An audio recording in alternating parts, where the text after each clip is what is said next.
They have I'm much putting it in my better. They have stomach, much dude. better like sizing Wait, and stuff. I Because need you to go get to the women's juice section, for it's like this is a chaser. I size don't have any 16, chaser and it's like, what left. does that even mean? When you go to the men's section, and they're like, it is this wide and this long, and you're Okay, like, yes, I'll be right thank back, you. chat. Nobody go I nowhere. feel Darth, that welcome in my in. soul. Get those song requests going if you guys want. Dude, it is raining outside. It is coming down. I don't know if you guys can hear the rain or not. I'll be How do I wash my hands? right back though. I'm getting juice.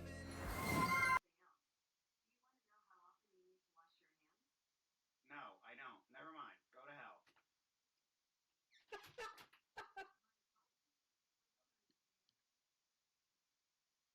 Dumb bitch.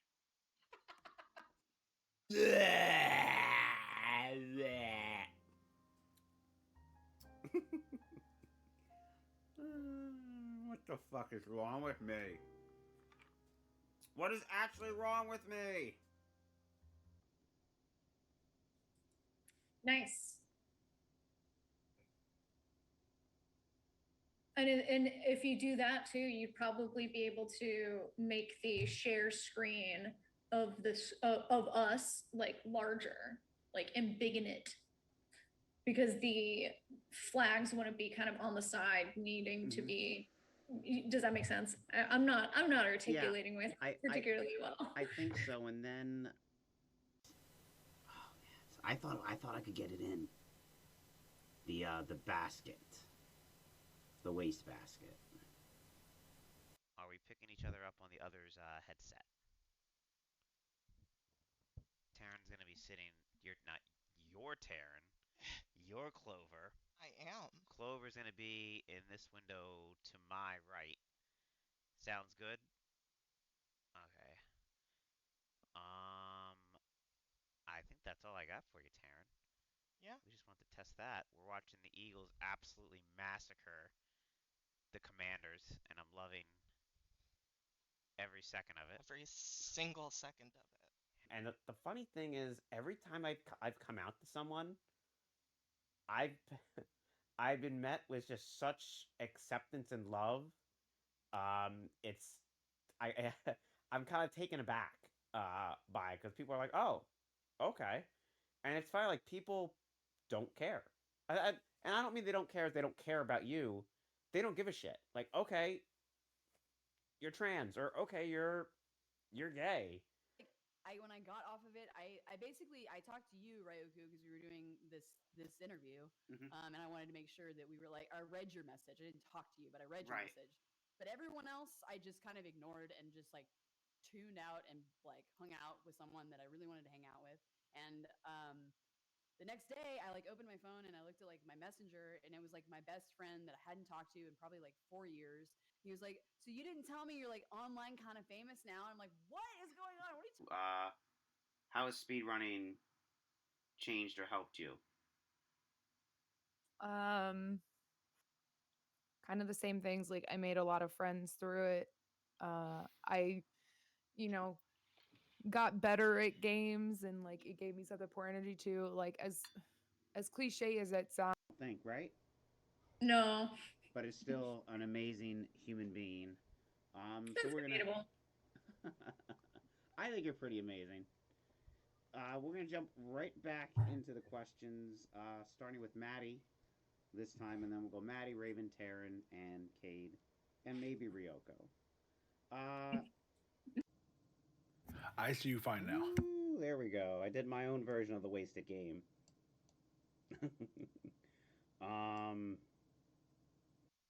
Oh, you're allowed to make all the jokes. I love lollipops. I'll deep throat a lollipop right now and choke on it. I don't care. I'm a slut.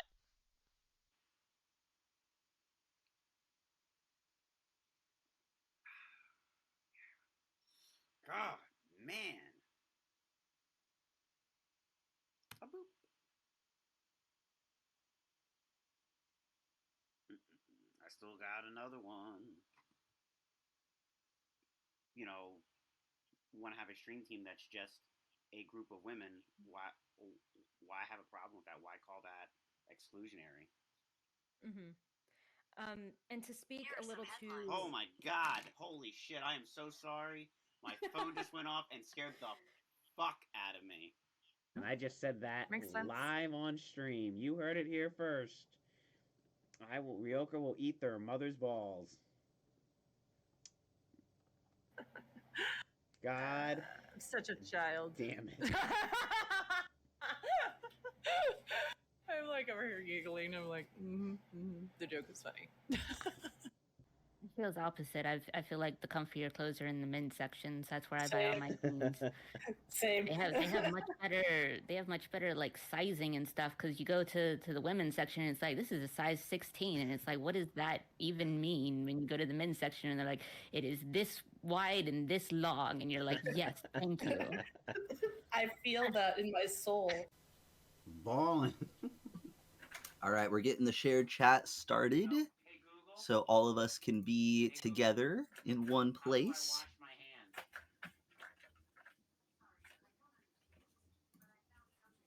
We can hear you. Are we ready to get this show on the road? Should I switch scenes? You're pixely again. Dumb bitch.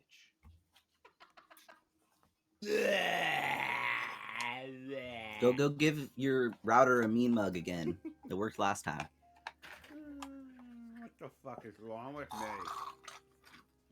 What is actually wrong with me? Nice. Chat, we were on a call beforehand troubleshooting everything, and this was And one of the and issues if we you do had, but then that it too, you'd spontaneously probably fixed be- itself. Okay. But now it's spontaneously broken itself again. Turn your camera. So it says turn the toggle, include your camera in the browser. I don't know what the hell that means. Do it, Shannon. Do it. Okay. Let me do boop. Oh no. Hey, Daddy, how's it going? All right. Does this look any better? It looks the same.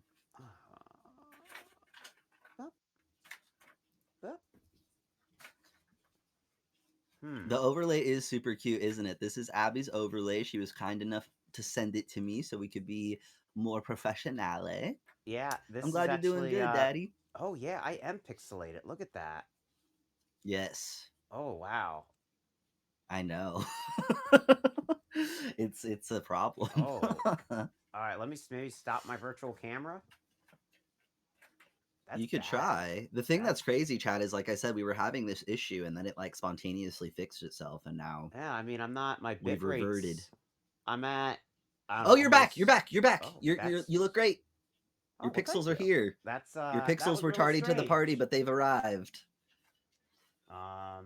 Yes, Abby does look fabulous, pixelated or not. It's true, but I wanted y'all to see her in her full glory, and now you can.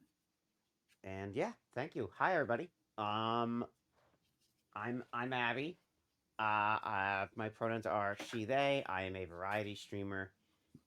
Here on Twitch, I stream all kinds of stuff, but the one thing I really like doing is I have a podcast. I guess you'd call it a podcast, Out with Abby, where I interview trans and queer content creators. And today I am talking with my guest, J1Pierce. Hi, Pierce. Hello, everyone. My name is Jordan. Y'all can call me Pierce. I use he, his, him pronouns. I, too, am a variety streamer, mostly gaming and co-working nowadays with IRL sprinkled in sometimes. Welcome in, Optimistic Moon. I do appreciate each and every one of you for being here today, helping support the co-stream. Definitely get your attendances in. Definitely go check out Hey There, Abby, if you haven't already. And if anyone has any questions during our conversation, feel free to put it in the chat. We will be obviously, deep in conversation with each other, but we want y'all to feel included and be able to participate as well. And I told Pierce before we started that I would be partaking and I guess participating with him in any puff for puff. Puff for puff. That's right. So she's matching me puff for puff, chat, and nobody's puffed me up yet. So if somebody wants to be the first puff of stream, nobody's puffed me up yet. I said somebody gave me a shot, but nobody's puffed me up. I saw the shot. Ooh, Froggy Mommy says Abby needs to add Contexto Extraordinaire to her list of titles, and I can't help but second that. I agree. Listen, I'm one of the most random people you could ever meet, and that's all Contexto is. is just punching in Abby, are you okay random with words. me hitting the bong on your stream? Yo, absolutely. Okay, just checking. Yeah, You guys like how I hid my bong off the off frame? I was like, wait, is nah, this man. allowed? Yeah. Okay, just double checking, just double checking. Well, we have our first puff coming in from Froggy Mommy. If you're Froggy ready, Mommy. Abby. Oh, that's so cool. I'm you're gonna hear me gush about the co-stream because I've never done this before, so it's really neat. I'm looking at the shared chat, and it says, I guess it has a little icon next to what um chat they're in or they're from. Yes, yes. That's really really cool. Okay, I let me just make sure this is not jammed up. J1 hit the Andes coming and hit the bong. Chong it up. All right, let's go. Cheers, Here we chat. go. Cheers, Cheers. Abby.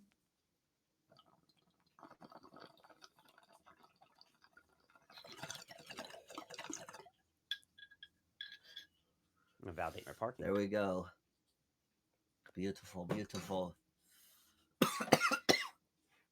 I can't believe y'all had me take a shot, dude. That's actually wild. But this is gonna be a fun conversation. That's for sure. That's why I didn't wear. I use my other mic instead of the headphone mic because when I get in a coughing fit, it goes. Okay. Hi Pierce. Do you prefer Pierce or Jordan? I know it's either or, but it's definitely either or. I would say, Pierce is more my stream persona, I guess you could say. But Jordan is my name, so okay. I guess. Yeah, either or. I'm sorry, that's not a very helpful answer. So what is your trans story? All right, well that's a good overarching question to start out with. BG says, I'm excited to hear your story, WH. I know we've talked about some things, but I'm eager to hear more. So, I guess if I'm winding it all the way back, I would say that as a kid, I was always a very I don't know, I was a pretty sexual kid, I guess. Like I have often said that I knew I was kinky before I knew I was queer. But I feel like I was just always more aware of these things at a younger age than maybe others were. So, the very first time I remember checking out a girl was in 5th grade, which is kind of crazy. But yeah, I figured out that I had, same sex attraction in 7th grade, I want to say. And I battled a lot of, self judgment about that. Trigger warning, suffered some self harm and things like that during that time of life as a young teenager trying to figure myself out. So the attraction to women was definitely the first queer milestone or experience that started to crack the egg. I guess that's an idiom that I didn't know about that Abby taught me about. I didn't know about it either So till yeah, a year ago. there we go. So, what's interesting about my story is I definitely went through a number of different identities, which I honestly think is something that queer or trans people specifically have in common. Because if you think about it, if you are a binary trans person, you were either queer, right? You were gay before you started transitioning, or after transitioning you become gay. Again, that's like an oversimplification, but I just think that's an interesting point, because my first journey of self-acceptance was around I'm pretty sure being bi. I think that was the first kind of step I took, was I started to identify as bi. And then I went all the way to gay or whatever. But the thing is, the title lesbian never really felt like a good fit for me. To me, a lesbian was a woman who loved women, and that just never felt like a good descriptor of myself. And so early in high school, I started, experimenting with genderqueer, because the thing is, I was always a tomboy as well growing up, 110%. Um, and, some of my biggest aha moments when it came to the trans thing were from very gender dysphoric experiences I had. For example, one time me and my family were on a vacation in Mexico, and they took my sister and I to a salon to get our eyebrows done. And after it was over and I looked into the mirror, I burst into tears. And no one could understand why. I probably didn't even understand why either, but it was because my eyebrows looked way more feminine than they had ever looked before, and I was not about it.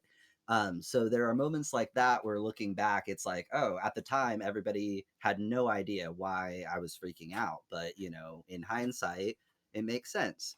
So, bi was the first step, genderqueer was the second step. And I remember I was probably 15, 16 when I decided to conduct a social experiment for myself. I decided I had just gotten into a new community play, and I decided I was going to introduce myself to everybody as Nathan, this whole new group of kids and everything. And I was going to go by Nathan, and I was going to try to use he, his, him pronouns. And this was, a very interesting, very successful social experiment in a lot of ways. Husky, I see you with the attendance. Welcome in. Basically, it was very affirming in a lot of ways, but the biggest aha moment, if you want to talk about when that egg cracked for sure, was, again, I think it was my junior year of high school. I was wandering the halls. I was like, headed to the bathroom, during class or something, so there wasn't really anybody around, but there was a substitute teacher walking towards me, like, coming the other way from down the hall, and he said, "Hey, Nathan, how are you doing?" And it was such a surreal experience because what I didn't put together at the time was that substitute was my friend Gabby's dad. So that was the only reason he knew to call me Nathan or anything like that, was because he was my friend's dad. But like, I, in that moment, didn't make the connection, and I had just felt more seen than I had ever felt in my entire 16 years of life up until that point. It literally felt like I was a ghost and somebody had seen me for the first time. It was crazy. But that was like the biggest aha moment for me of like, oh, this is what it feels like to be seen for who you are and to actually feel like you are in this, like, I don't know. It's hard to articulate, but that was the big aha moment where I was like, okay, you know, there's something here that I need to pursue and learn more about. So that's the big aha moment for me, and I can continue on. I don't want to take up too much time on the first question because obviously there was a lot that happened between then at 16 and now at 30, but that was like the big aha moment, I would say. I guess this kind of rolls into my next question. I think, and you said something earlier that kind of triggered it, but I guess what are some common, and we can go deeper into this. Common misconceptions about trans men, because you mentioned how you're either you know queer or gay before, or you're queer or gay after. It's not like you do one and you're magically cured. But I mean, there's a lot of people, a lot of trans people out there, I'm sure, that have trans men that marry uh cis women, and trans women that marry cis men. And I mean, there's a lot of, I mean, I don't do that much dating, um but there seems to be, like, in the community at least, a lot of, I guess we kind of, one, it makes sense, we're kind of drawn to each other in a way, because it's not like, okay, that person's you know a lesbian, but they're cis. They don't necessarily really get where I'm coming from, but this other girl who's trans does. If that makes any sense. Yeah, I mean, I understand what you're saying. I feel like one important distinction to make that people like may or may not be super familiar with is the distinction between sex, gender, and sexuality, because these are all different things. Your sex, to speak reductively, especially in terms of a sexuality conversation and attraction and all of this, like, you're talking about genitals for the most part. Gender is your identity expression, right? The clothes you wear, how you present yourself to the world, how you perceive yourself and everything like that. And then your sexuality is who you're attracted to. So, all of these terms have a lot of nuance, and they also have a lot of um, overlap in some respects. But what I think is important to point out is that, yeah, every single person is different. If I'm going to talk about myself, I am an AFAB, binary trans man, pansexual, and those are the words that I can use to describe myself. And who someone is attracted to is different than how they perceive themselves. So a funny story that I can tell to kind of illustrate this point, going back to kind of my story and everything, when I first transitioned, I was very much like feeling like I am a straight dude, right? And Okay. that feeling was very impacted by who I was dating at the time. I had a YouTube video documenting my transition back in the day, and I made a few videos about what it was like to date a straight girl as a trans man, what it's like to date a bisexual as a trans man, what it's like to date a lesbian as a trans man, because I have had all of those Oh experiences. wow. And it's just interesting because the funny story part is my most recent serious relationship was with a man. It was my first relationship with a man, and I remember when I told my grandma, who I live with, that I was dating a man. Her first question to me was, "Does this mean you're transitioning back to a girl?" Which I think is hilarious because it does not make any sense. But this is how some people think. They think that, okay, me as a person, Jordan, if Jordan is all of a sudden attracted to men now, is he going to, I don't know, transition back to a woman? I don't really understand the thought process, but it's a funny story. And the reason I tell it is because, you can't make any assumptions about who someone is attracted to based on who they are, especially since, sexuality is fluid. I feel like for me, um, you know, I did not have any attraction to, men or boys growing up. And then after I started my transition, I kind of realized like, oh, maybe I do. Maybe there is some. One thing that's interesting is there are trans men who report becoming more like gayer, I guess, for lack of a better word, after starting testosterone. This is like kind of a Really? thing in the trans community. Yeah, that once trans men start testosterone, like sometimes they get gayer. And I can think of like one trans man off the top of my head who's like, "What is this about this, man? Like, I'm straight. Like, why does everybody say this, that, and the third?"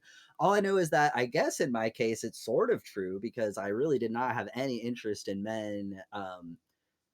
Well, so here's the thing that is the tricky part. I do feel like there is an internalized homophobia that I had about it. I feel like I knew I was curious about boys a lot sooner than I allowed myself to acknowledge or accept or explore that. And for me as well, it just felt like, dude, I'm going to have all of these other coming out conversations, right? Like talking about that conversation with my grandma. It's like, okay, my family got over the fact that I date women and they got over the fact that I became a man, but now I'm going to tell them that I'm dating dudes too. And, at the end of the day, it really shouldn't be that big of a deal, but I was in my head about it. And, there was some navigation and conversations that were needed. But yeah, I would say that it's tricky when it comes to who you date because I feel like part of my trans experience, and I think a part of several folks' trans experience, is gender dysphoria. And the unique thing about gender is it doesn't happen in a vacuum, right? If there was a single human in space on the moon and there was only the one, that one human, in my opinion, would not have very much experience of gender because gender, in my opinion, is a spectrum, and there is, let's say, masculine on one side and feminine on the other, and the only reason you can have that dichotomy is for the contrast of it, if that makes sense. So for me, I feel like I always knew that I had a very masculine spirit. Like that has always come through, right? Even when the only language anybody had for it was tomboy, like that's always been uh my spirit. And what's interesting is the lengths I've come since starting my transition around how I think about and organize like my own sense of like gender and expression. Last thing I'll say about it, because I know I've been going on for a little bit with this question. I used to pretend as a kid that the color pink burned my skin. Oh. Yeah, as a little girl, I used to, fucking freak the fuck out and pretend that the color's pink burned my skin. And now, as y'all can probably see, I have a pink hat on my head and my nails are painted. So my own comfort with my own femininity has come such a long way from being able to fully embrace and be like my masculine self. Because yeah, like pre-transition I was very like phobic of anything feminine, but now I'm secure enough in my masculinity to appreciate those parts of myself. Excuse me. What is your favorite thing about being trans? What's the best part? I think the thing I appreciate most about the fact that I'm trans is the humility that comes with it. I think if I hadn't been born trans, I would have, that would mean that I would have been born as a white male. And I shudder to think what a fucking asshole I would be Same. if that were the case. Like, not to speak so generally about everybody. I'm not saying that all cis white men are assholes. I'm just saying that I really appreciate the fact that I am trans and I have had the life experiences that I've had, because you have to go through a lot more effort to educate yourself if you don't have real life experiences to demonstrate to you how things like the patriarchy and other systems of how our society is structured truly affect people. Because I have experienced society as a woman where people have no problem interrupting me, whatever it might be, right? And then I have had the opposite experience where, as a man, if I start talking, people stop. You know what I'm saying? Right. So, like, I have had firsthand experience of how this sense of privilege is a real thing.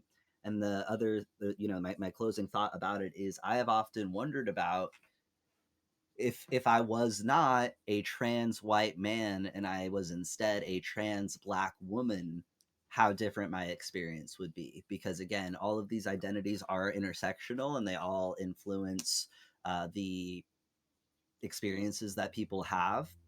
But I went from, let's say, a lower class of citizen to a higher class of citizen, if we're just like thinking about these frameworks, right? And I felt what that felt like, and I can only imagine what it would feel like to start in another place on that ladder and to move down it, and how that would feel.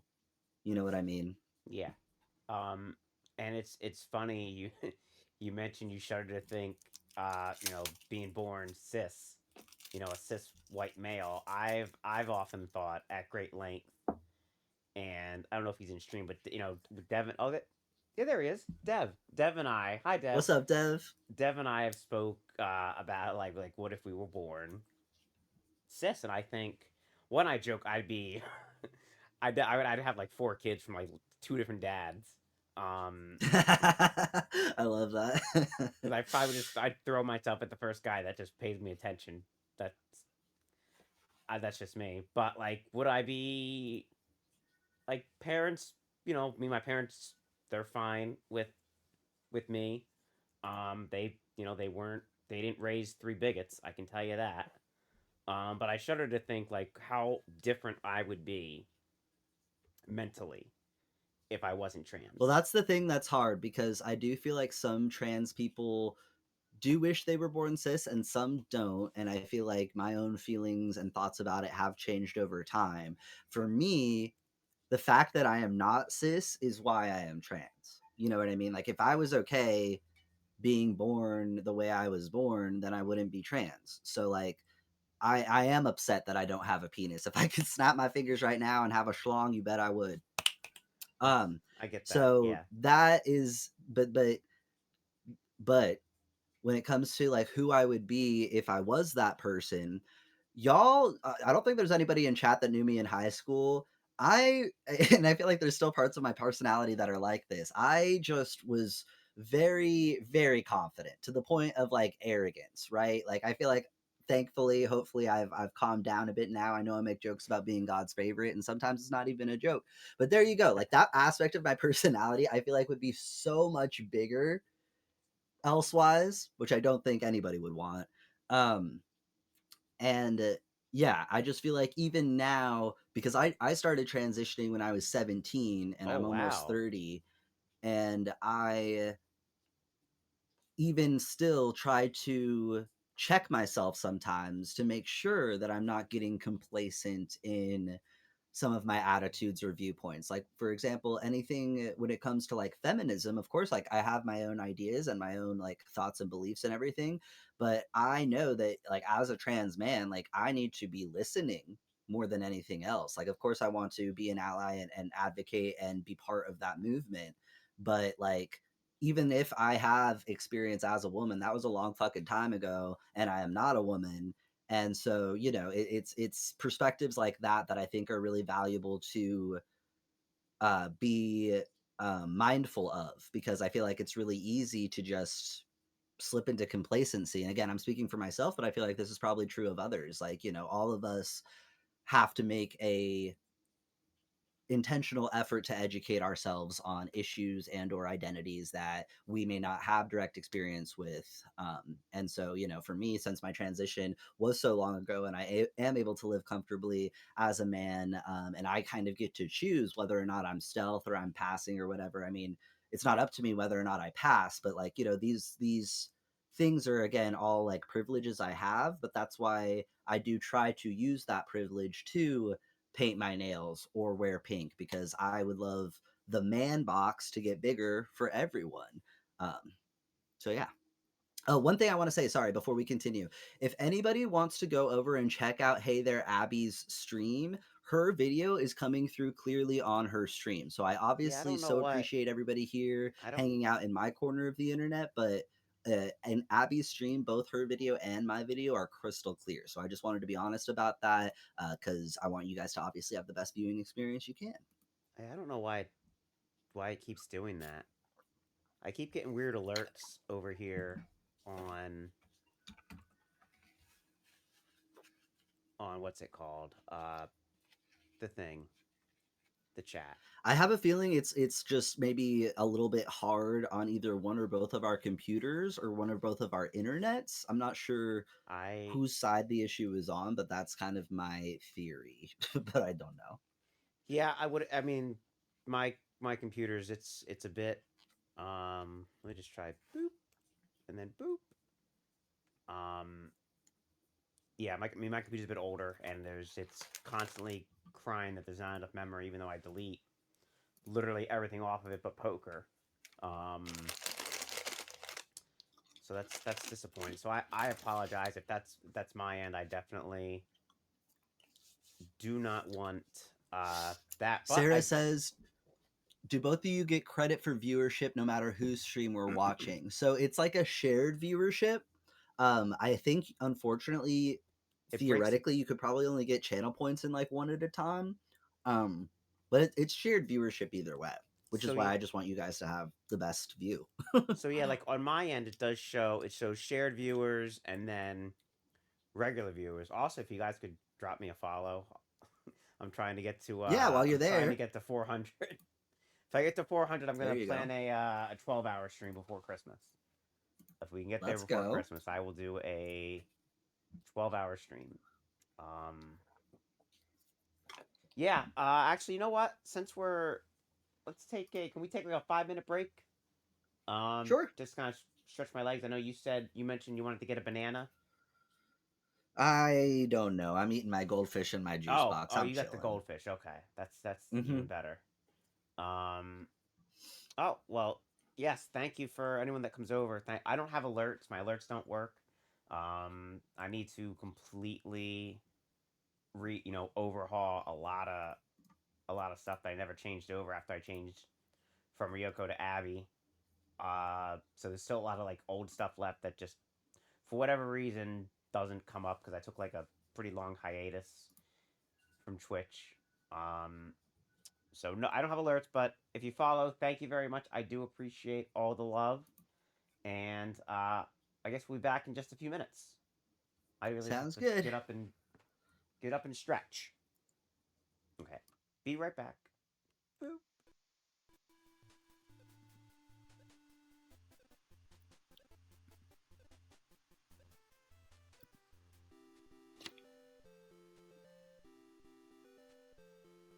Oh my God, we did Give me that car, I'm getting the Bentley. Give me that car, I'm driving the Bentley. Clip it.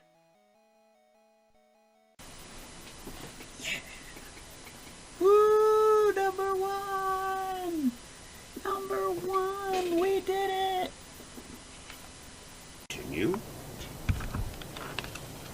If I played with the mouse, it would look like this. Yeah, if I played with the mouse, I'd play it like this. Like a fucking psycho, like a fucking weirdo. Ah!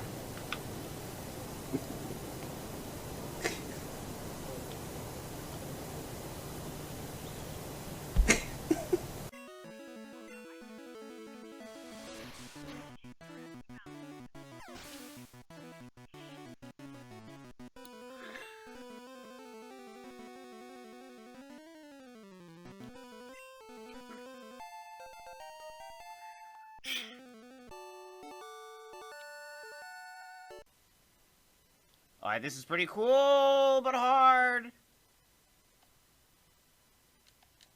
Ah! It's my goal. A part of Twitch is just to continue to keep to create a safe environment for my community, a place people can escape to, a place that people feel comfortable and welcome and loved, and I also have some new content that I'm trying.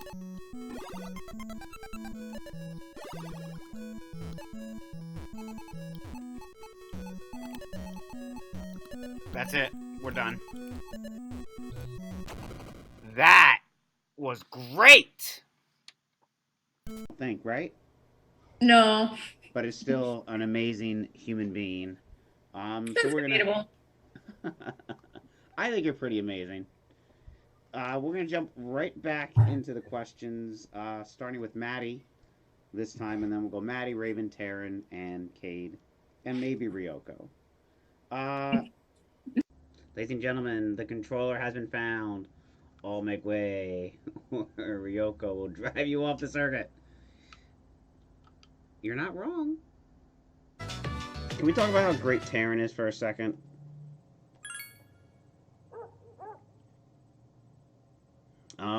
Half the reason I can stream and am streaming is because of Taryn. And I'm gonna try not to get emotional, but I get really emotional talking about it because Taryn's. God damn it, Taryn is she's just a genuinely awesome person. And I'm really. Fuck. I think part of it's because I'm high. Let's go with that. Shit. I'm like, let's talk about Taryn. Men in their games. Boop. Why can't I hear you?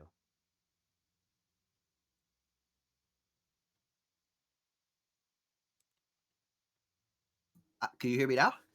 I can. Okay. I don't know Are we what back? happened there. Okay, yeah, we are back. I got a snack too. I picked these up What you earlier when I snacking was on? out. And actually, you know what? Hang on a second. I gotta do. How you doing, Husky? Thing before we Baba Booey. start. Oh, I'm in the wrong chat. That's why. Interesting. Okay, but I just wanted to say how proud and happy I am for you and Abby and others who get to live their truth like this. It's just really inspiring, and I feel like there's nothing quite like seeing trans people get to embrace who they truly are. Well, that is very sweet, Sarah. You know the craziest thing about everything you just said, though? I can't speak for Abby, but I'll speak for myself. I'm literally just living my life, bro. I'm literally just trying not to die. I'm just trying to have a good time while I'm here on Earth. And I didn't think I was going to be able to do that as a woman. I wasn't going to be able to have the time I wanted to have, bro. Somebody misclicked on the character selection screen. And I'm just trying to make the most of it. That's it. Thank you for the puff, Abby. Yes, thank you. Yeah, no, I'm kind of there with Pierce. Like, it took me a long time. If you guys want, you can go on YouTube and find. I had my friend Raven actually interviewed me for this format,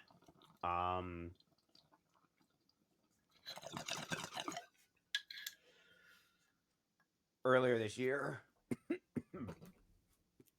I told my whole coming out story, but see, I told you. There it goes, cough attack. I like your juice box. Thanks. It's mixed berry flavor. Ooh, what flavor? Mixed berry. But yeah, I didn't come out till 2 years ago, when I was already in my 40s. I'm 43 now. I was 41 then, and yeah, I I love it. I mean, yeah, I still have a lot of dysphoria that I struggle with every day, but like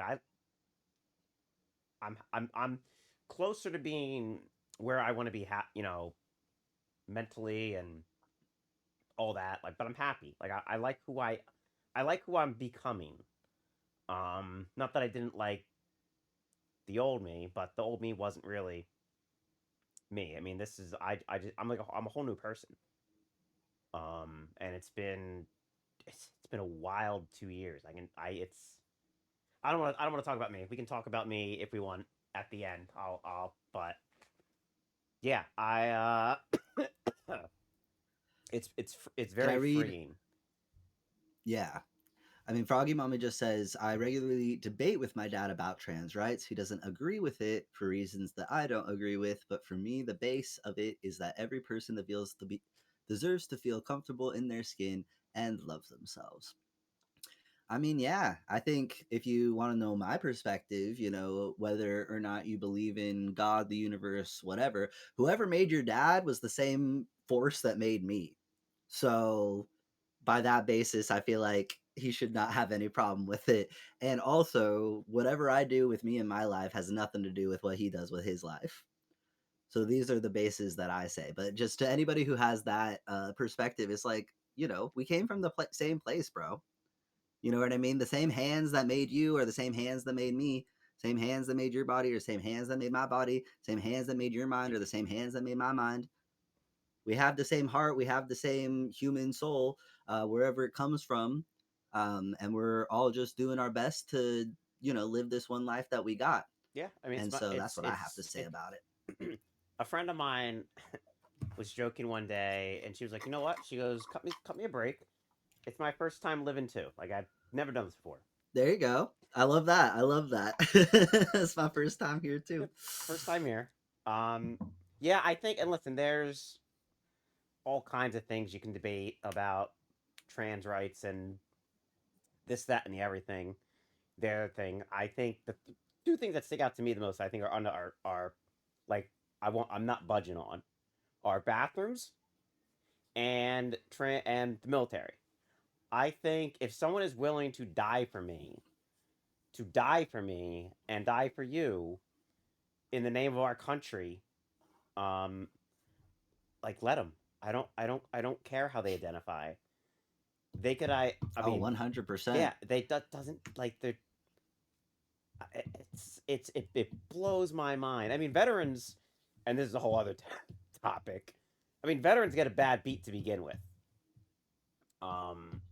Like, they really, for as much as we say thank you for your service, like, they really get a bad rap. They're not treated well at all. And it's really a shame. So, if you're trans and a veteran, and you've seen combat, you've experienced trauma, like, you need to be taken care of. You need to be being taken care of regardless. But I don't like it blows my mind. And Absolutely. Dev,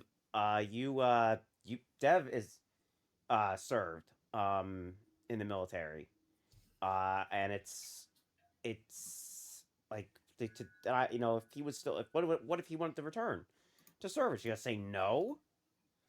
Like, well, not only that, like with this most recent administration and these, bans and everything, like they had to oust, like part of their argument was that it was going to be a cost effective thing. It costs so much more money to do what they do than if they hadn't done anything. Like, it cost so much money to do what they did. And not only that, they ousted a bunch of very high ranking, high profile trans people that were in their infrastructure, which is, I think, interesting because, like, you know, those are your important people, you know what I mean? Not only are you, you know, probably ground floor, you know, foot soldiers on up, but they had a lot of people like in high leadership positions who obviously did not get there by accident, and they did not get there by any sort of affirmative action. Probably the opposite. They probably overcame even more to get to where they were and had even more glittering resumes than was necessary, et cetera, overqualified. And it just was such a odd way to like shoot yourself in the foot. Like, why would you, you know, kneecap your own military under the guise of saving money when it's grossly expensive and you're just getting rid of some of your best people? This is smart. How? This makes sense in what way? Like, if you're, Yeah, you it know what I'm just saying? It yeah, just it doesn't doesn't make make sense any sense. way you Yeah. slice it. It doesn't make sense. Hey, Streamy, welcome in. Yeah, yeah, we can circle back to It's that. a huge waste of money, but yeah, we're getting a little off topic. What's our next question? What is something you do that is super gender affirming? What is something I do that is super gender affirming? I would say I wish I had like more answers, you know what I mean? I wish I like had several like good examples, and this makes me feel gender affirmed and this makes me feel gender affirmed. I think I'm lucky that I'm just like pretty comfortable in my own skin nowadays. So while I don't have a whole lot of maybe gender euphoria all the time, I don't have a whole lot of gender dysphoria either, right? I'm That's pretty good. like Yeah. homeostatic with that. Um, you know, getting my dick sucked is very gender affirming. Also, going to the beach shirtless, feels good. I'm not as confident as I would like to be, shirtless or naked, but you know, getting to feel the sun on my skin is awesome. I remember, you know, again, being like a teenager, and even before I identified as trans, like we had a pretty big backyard and we had a like a hoop, right? And so I would just like shoot baskets shirtless, and like I didn't even really give a fuck if the neighbors could see, to be honest, because yeah, it just felt awesome. And now I can, you know, pretty much do that whenever, theoretically, just whip off the shirt, even though I do got moves at the moment. Husky's gonna help me out with that. He's getting me on a workout routine. It's gonna be awesome. I would say if you mentioned the shirtless, like I can't do that anymore. And I don't have a lot of swimwear. Especially because I'm pre-op, so like there's still hardware down there. So I can't wear I have to wear like shorts and then some kind of top, but like I don't have a top. So when I go home, this past summer I went home, swim in the pool with a t-shirt on. That I want at some I point. mean, as long as you got to swim, but I Yeah, hear you. I mean, I took the t-shirt off at some point. Just I was like, leave me alone. I just want to be topless in the pool. There you go. Yeah, I think just little, and I think some people, you know, for some like I don't do. Everybody can say what they will, but I'm not gonna agree. I don't pass as well as other people do. So when like those little things happen, like a resident pointing at me and asking how far along am I, you know, normally I'd be like, wow, she's calling me fat. But no, she's asking how far along am I in my pregnancy. I already know I'm fat. Well, yeah, but you're like, that's gender affirming right there, and I love that for you. I got called an angry lesbo on Facebook earlier this year, and I was like, thank you. You're like, this is your highlight reel right now. Like, this is great. Well, no, like that's a good example of just like, you know, things that are good to be reminded of, that, you know, it can be easy to take for granted like later on in your transition, you know what I mean? Like I'm way hairier than I ever would have wanted to be, but when I first started getting my beard, I was super excited, and now I'm like, fuck, I have to shave my neck, bro. Why did I start shaving my neck? Why did I do that to myself? And I have to shave my neck the rest of my life. But so it's funny because yeah, the perspective of those early days is good to remember, and it's good to kind of savor every moment along the way, because it may feel like if you're in the beginning of your transition that the hormones take forever to do what they're supposed to do, but they're working, and you're gonna blink one day and they're gonna do what they were supposed to. So Yeah, rack shaving is no joke, Froggy Mommy. I can. yeah, the body hair is no joke either. I've had a few times where I'm kind of going, under one and on top of the other. Yeah, I don't like that part. I won't get too graphic. Of course, I mean you mentioned sucking dick earlier.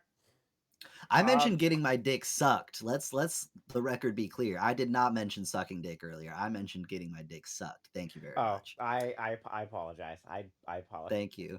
Thank you. So, yeah, like there's still like little hairs around the nipples, and those, oh my god, can't go anywhere near my nipples because they are just super sensitive all the time, which fits because I'm super sensitive. Um, but do you not have a dick? I unfortunately still do. That doesn't do much. If any, it doesn't. That is how I refer to my anatomy. That is the language I use. I say getting my dick sucked. What is Oh wow, I think I lost my spot. Oh, here we are. Who are some of your trans and LGBTQ icons? People you look up to. I will. Oh yeah, I'll definitely answer that. I do want to say really quick though. One, Froggy Mommy, I feel like you and I have had this conversation before, and if you want, we can get more into it. But I want to point out, just for everybody's FYI, you should not ask trans people about their genitalia. You probably shouldn't ask anybody about their genitalia who you don't intend to have sex with imminently. Um, but I just wanted to point that out there because I feel like some people never know, like, oh, is it okay to ask for pronouns? Is it okay for this or that? I'm a very open person, so I don't mind fairing those, but in general, very much a no-no. And in case anyone didn't know, now you know. So, And trans people I look up to. can Go ahead. Piggyback?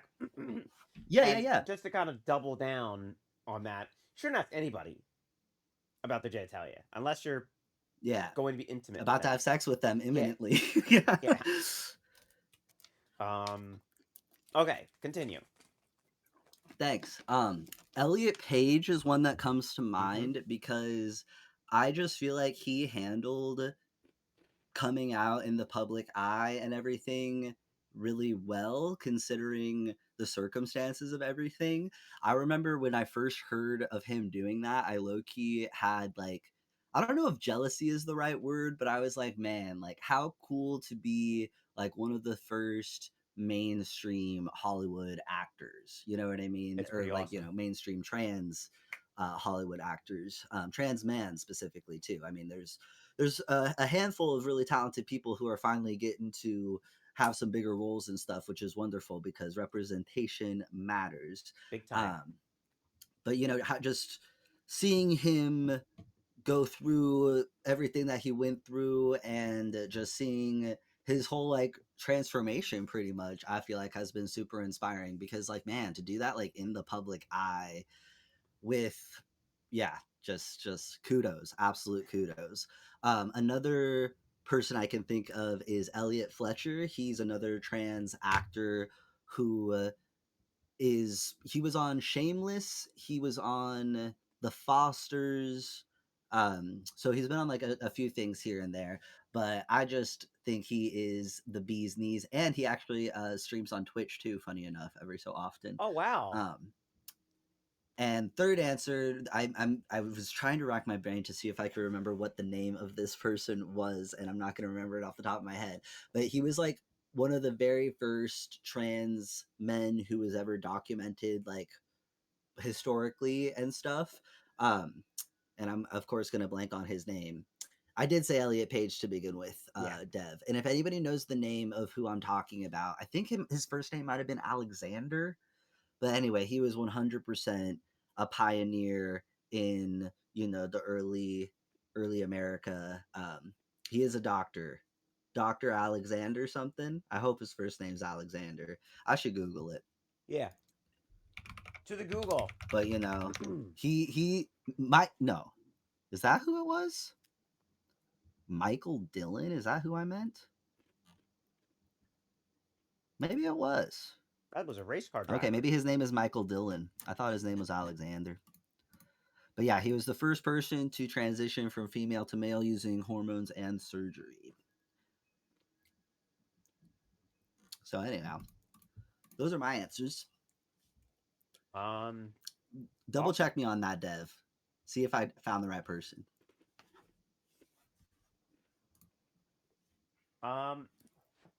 I guess in that kind of the same question in a way.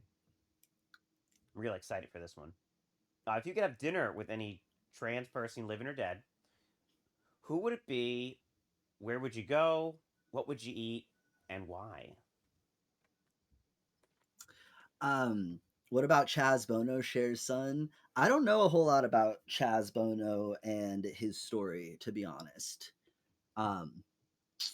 So that's why he wasn't really in my answer. I vaguely remember him being in the news. I feel like maybe I was a bit young at the time. To answer Abby's question, there's a lot of options. This is a hard one. I feel like my answer though would be Pearl Tees. She's actually a trans woman streamer here on Twitch. So if you guys don't know Pearl Tees, you should definitely check her out. She's very cool. We met 2 years ago when she rated me for the Trans Day of Visibility. And what I appreciate and admire about her is that, she's always had like a cool community, and it's just grown so much in the time that I've known her. She's a partner now. She co-hosted the drag show at TwitchCon this year. Oh wow. Which was phenomenal, and performed and everything. So she's someone I know, and we know each other, and we've even collabed a few times, but it was before my PC era, so I wasn't able to be at full force. All this to say, it would be so cool to sit down to dinner with her, maybe go to like KBBQ or something. Because she's just somebody that I would love to get to know better and that I admire, and I do already know somewhat well and enjoy, and would have fun spending time with. Pretty awesome. Yeah. If they were to make a movie about you, Pierce, who would play you, and what would the title be? Ooh, the title. I think I'm gonna go with Elliot Fletcher again, in case y'all don't know who he is. Give him a Google because he's a cutie patootie. I don't know, he probably doesn't really look like me, but I just think he's attractive, so I'm gonna pick him to play me. And for the name of the movie, that's a tricky one because I don't really know where this roller coaster ride has taken me. I feel like to know the name of your biopic, you kind of have to know how the story ends / where it's going. And I feel like, I am in the process right now of kind of asking myself some of those questions of like, where do I want to be in 5 years, blah, blah, blah, blah. Because honestly, I don't tend to think about that stuff super much. I tend to live in the moment a lot of the time. So, the name is a bit of a question mark, because I just feel like since you're asking me here today, I'm kind of in a exploratory, unsure moment. So, hopefully famous streamer someday, right? Yeah. World famous trans man on Twitch. That's not a catchy movie title. But something like that. But we'll have to honestly wait and see. I'm just as excited to watch that movie and see how it ends as everyone else. So that's awesome. Today. I guess you know what? Let's turn it over to chat for a few questions. Let's see. Does chat have anything There you go, for chat. us? Any thoughts, any feelings? It can be about stuff we've discussed already, or maybe something else. If you got a curveball for us.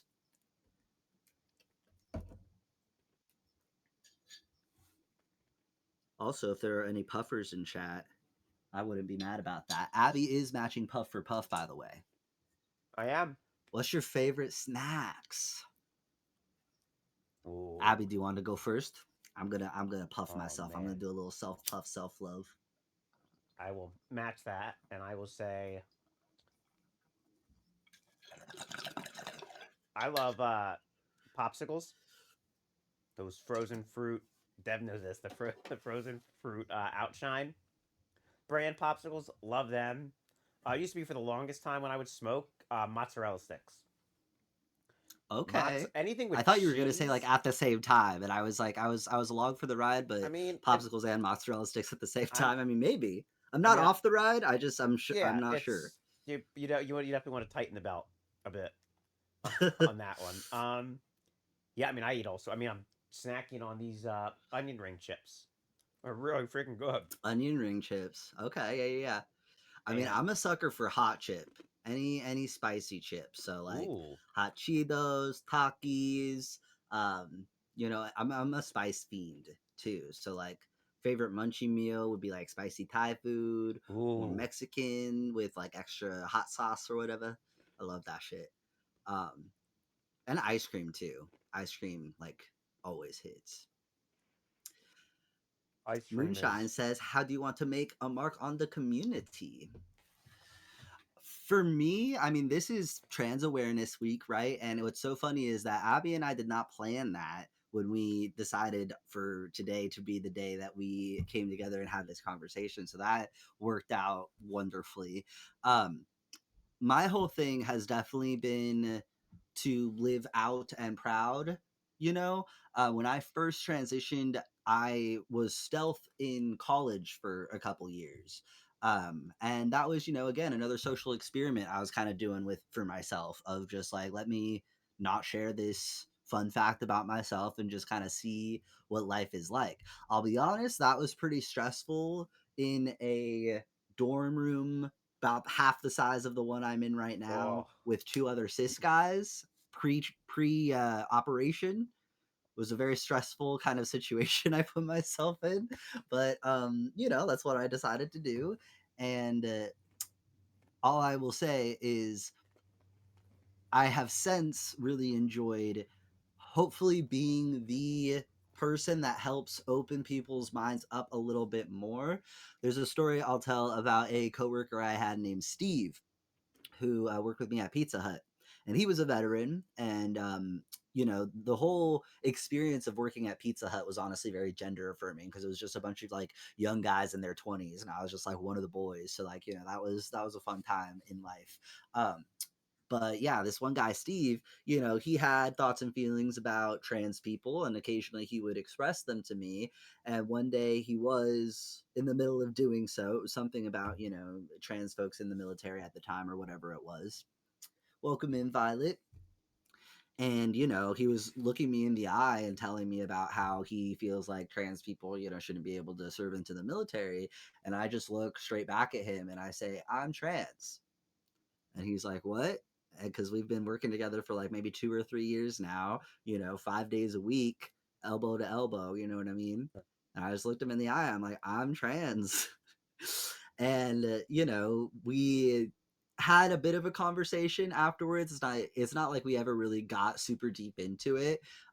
Luckily, it didn't really change our friendship or anything like that. But it's moments like that where I feel like people have these preconceived notions or these just like thoughts and feelings and ideas and beliefs that they have about trans people, which usually are informed by, let's say their religion, their family, like the media that they watch. But usually it's their perspectives aren't informed by trans people that they've met and interacted with in real mm-hmm. life.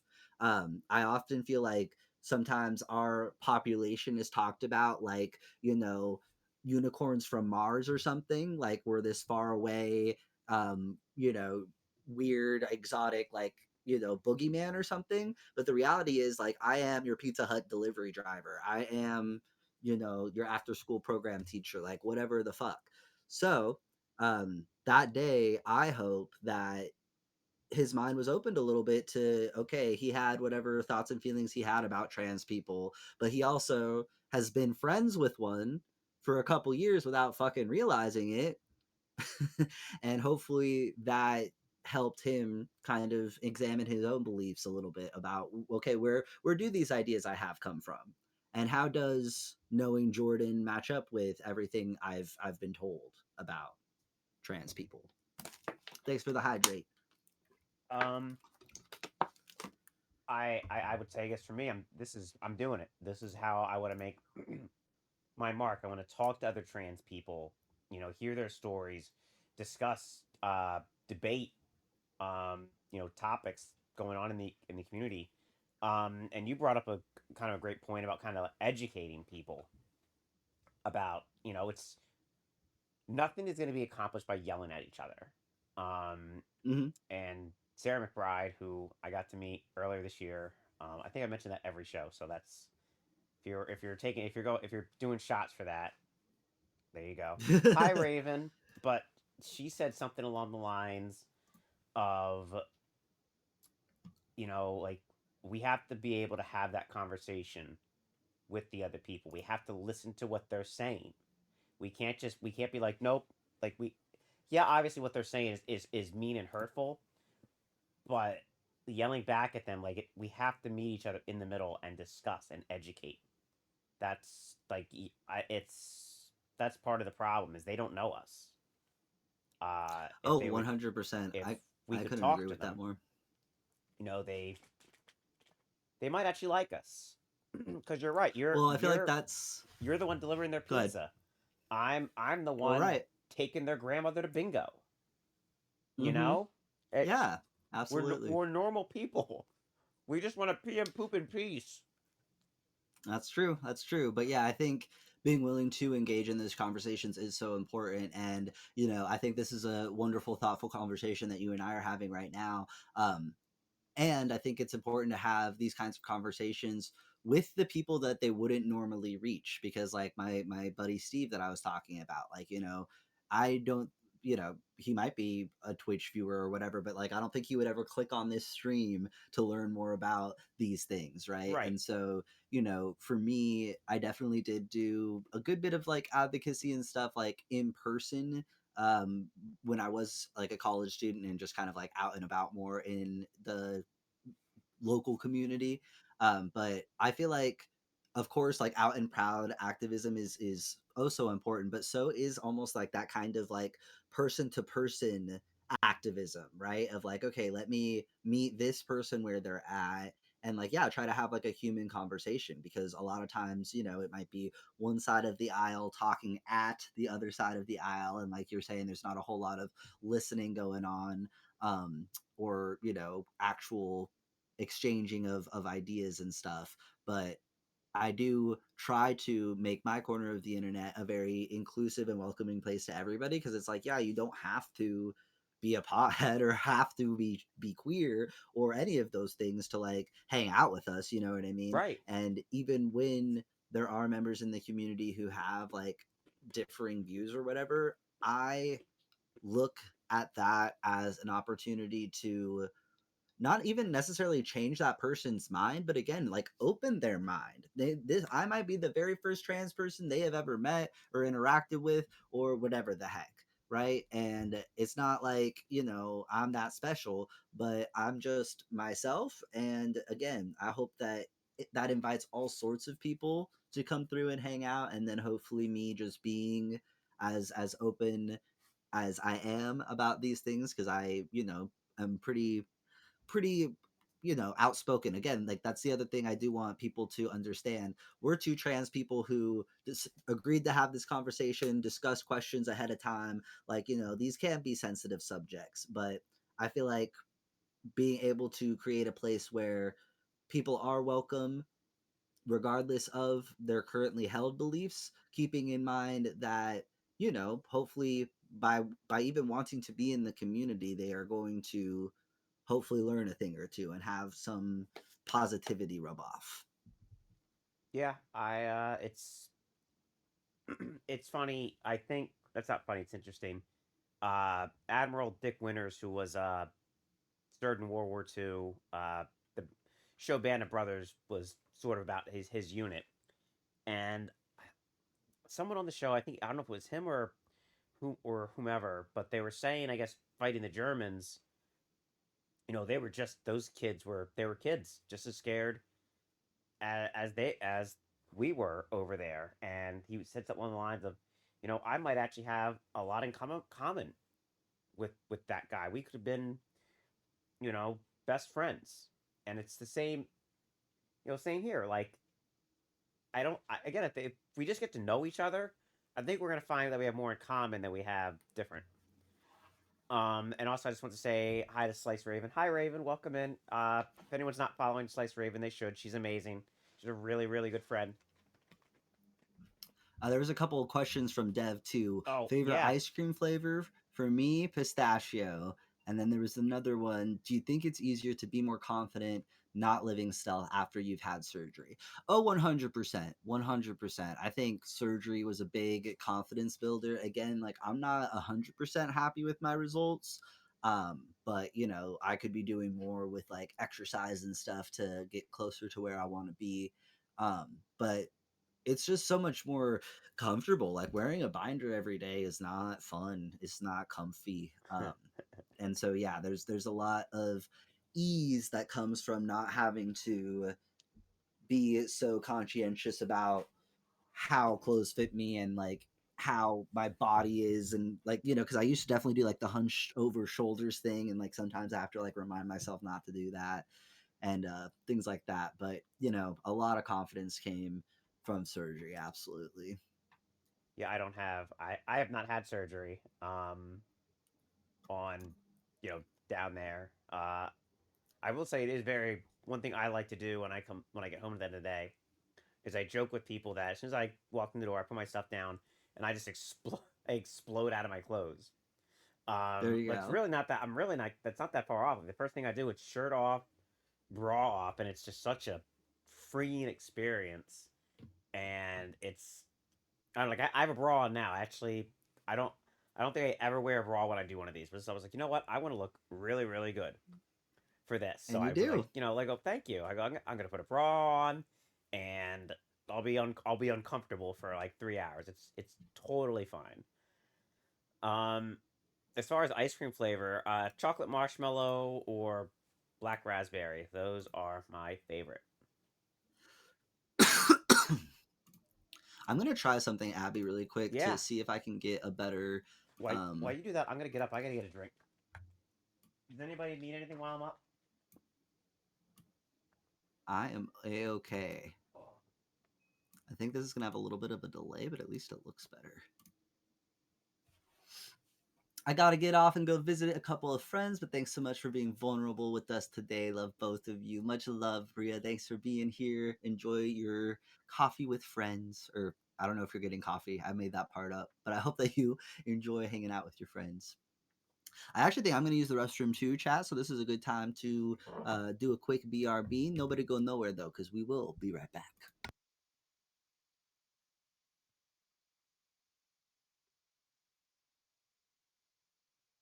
Hi, Raven. How are you?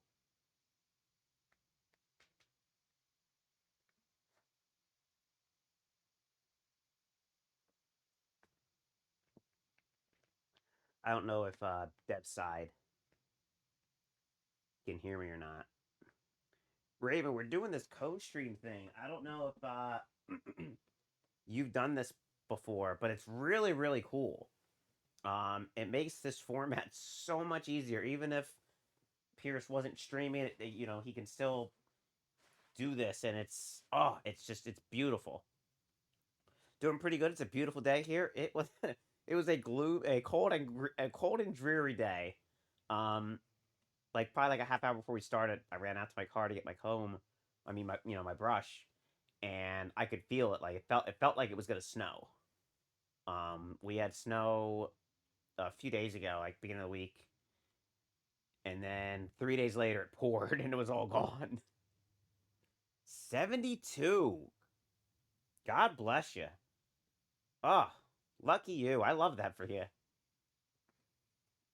I won't see 72 again probably until like the end of May.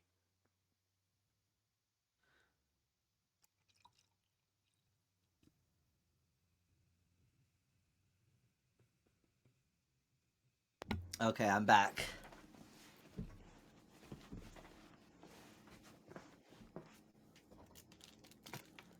That's that global warming, Raven, that they say isn't real.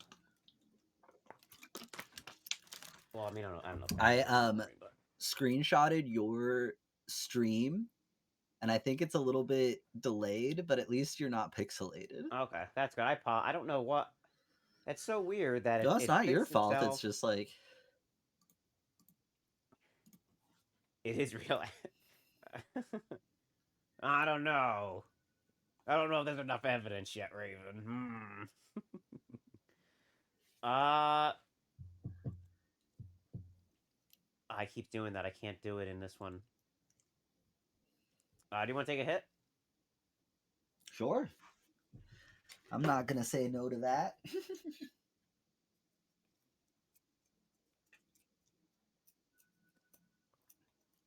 I could also take a pen puff with you here. I'll take a pen puff with you. Oh.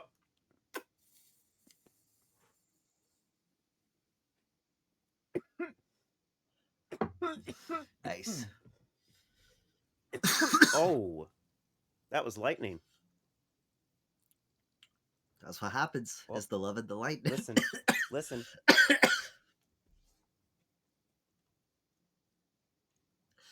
Oh, dude. It's funny. It's raining where I am too. It's not. It's no lightning though. Sadly, only me. Cold weather thunderstorms are like are insane. The thunder is just that thunder's like deeper. Like you can almost like feel it. It's just so much more deeper and ominous. It's really freaking cool. So I'm low key excited about this, and I love thunderstorms. Like my favorite thing. I love them. I love trying to get pictures of lightning. I've gotten a couple in a few times. I'm squirreling. I'm sorry. That's okay. Thunderstorms were cool. This is starting to kick in. What do you think our role, like you and me, our role in promoting trans equality? Is it a format like this? Is this enough? Getting out there, telling our story, asking other people about others, and discussing that stuff. Is it just this, or do we still need to do more? I think it is dependent on one's sense of capability.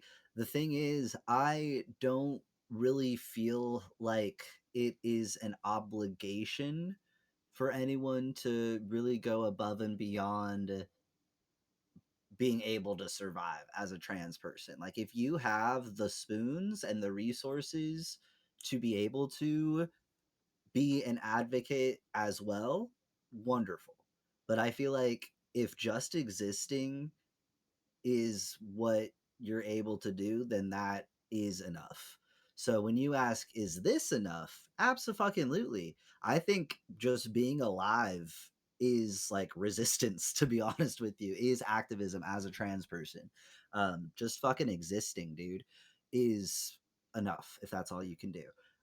That being said, like, yeah, if you have access to other resources, if you have because like that's the thing, like I'm comfortable sharing my story, but I don't expect every trans person to be as open as I am about who they are and their journey. Like it is valid to want to live a self life. If you know what I mean? Like any of that is valid. I feel like again, us sharing our stories and stuff, I feel like is super duper valuable. I think the way to get to the next level is figuring out how to bring these conversations to the ears that need to hear it the most. That's something that I feel like some people I'll be honest, just like on the left sometimes don't understand, especially when it comes to like cancel culture or whatever. Like cancel culture is antithetical to having conversations with people you disagree with. You know, calling people out is not the same as calling people in. And, you know, again, it's not like I'm perfect or I have all the answers, but I've been, you know, an example I'll use is with let's say the Harry Potter series, right? And J.K. Rowling, the biggest fucking turf ever.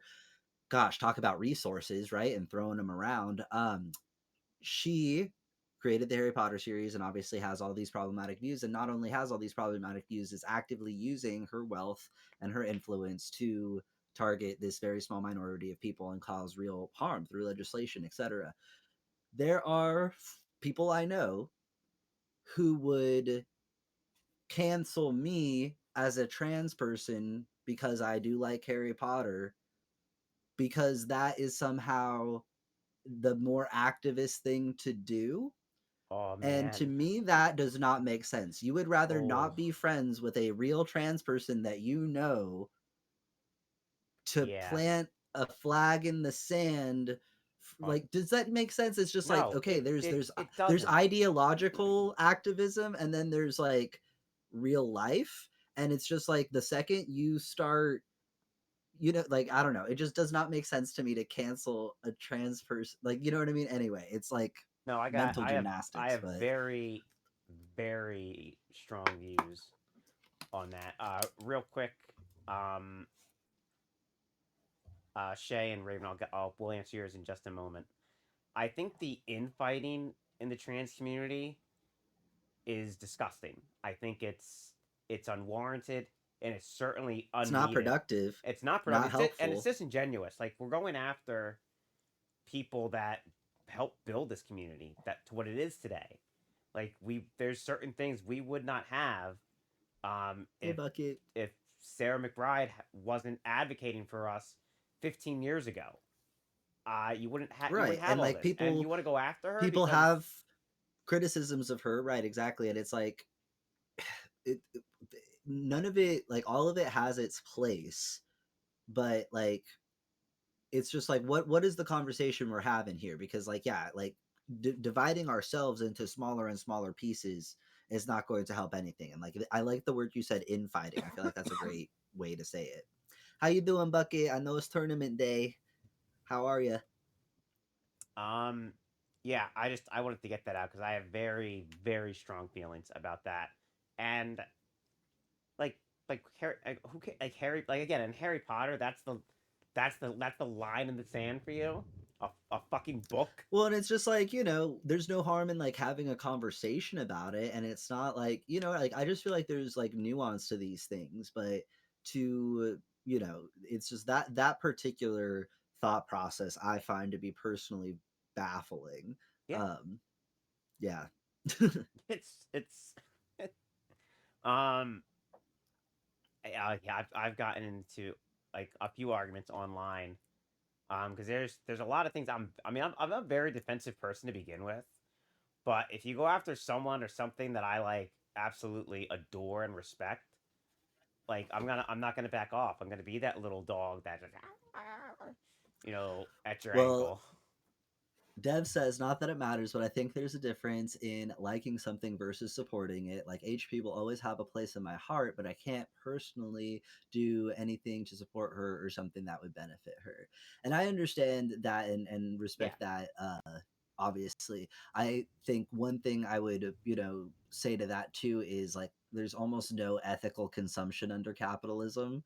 So, you know, everyone's free to use their money how they want, and you can absolutely be discerning about who and where you're spending it. But I just feel like, you know, that's a little bit of a rabbit hole unto itself too. But you know, again, everyone's lines in the sand are different, and it's important to have them, and it's important to look at them, um, because yeah, all of that is valid. It really is. yeah. We'll go. We had two up here, Raven and Shay. I'll take Raven's as I can answer that one really quick. It's Go for it. could continue doing what you're doing. Being an ally, supporting us, saying that you're there for us. if we need the support. I think going to rallies, writing your congressmen and senators about how they should stand up for us as well. It's I think donating to causes is great, but go get your hands dirty. I'll jump in with what Abby's saying there because that kind of goes back to what I was saying earlier about like when we think about it, chat, trans people are like 0.1% of the population. So expecting that 0.1% of the population, let's say every single trans person is going to advocate the hell out of for themselves, right? They're going to do the most with their time and resources, blah, blah, blah, blah, blah. That is still 0.1% of the population. And not only that, it is often a very disadvantaged, population. So that's why I feel like we can't expect trans people to advocate for themselves. It is wonderful if you can, but I say existence is resistance by itself. That is also why allyship is so fucking important, chat. We are not a big enough number of people to be able to stop bad things from happening to us or for or legislation to be enacted against us. We're not big enough. There's not enough of us. There is just not. There is not. We are such a small fucking part of the population. This is what I will say too, though.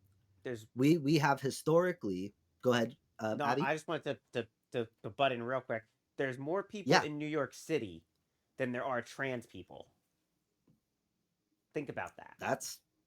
There you go. Less there than you go. 1% we make Dude, up. okay, but how fun would that be? A New York City with just trans people? Sign me the fuck up. Oh I my am there.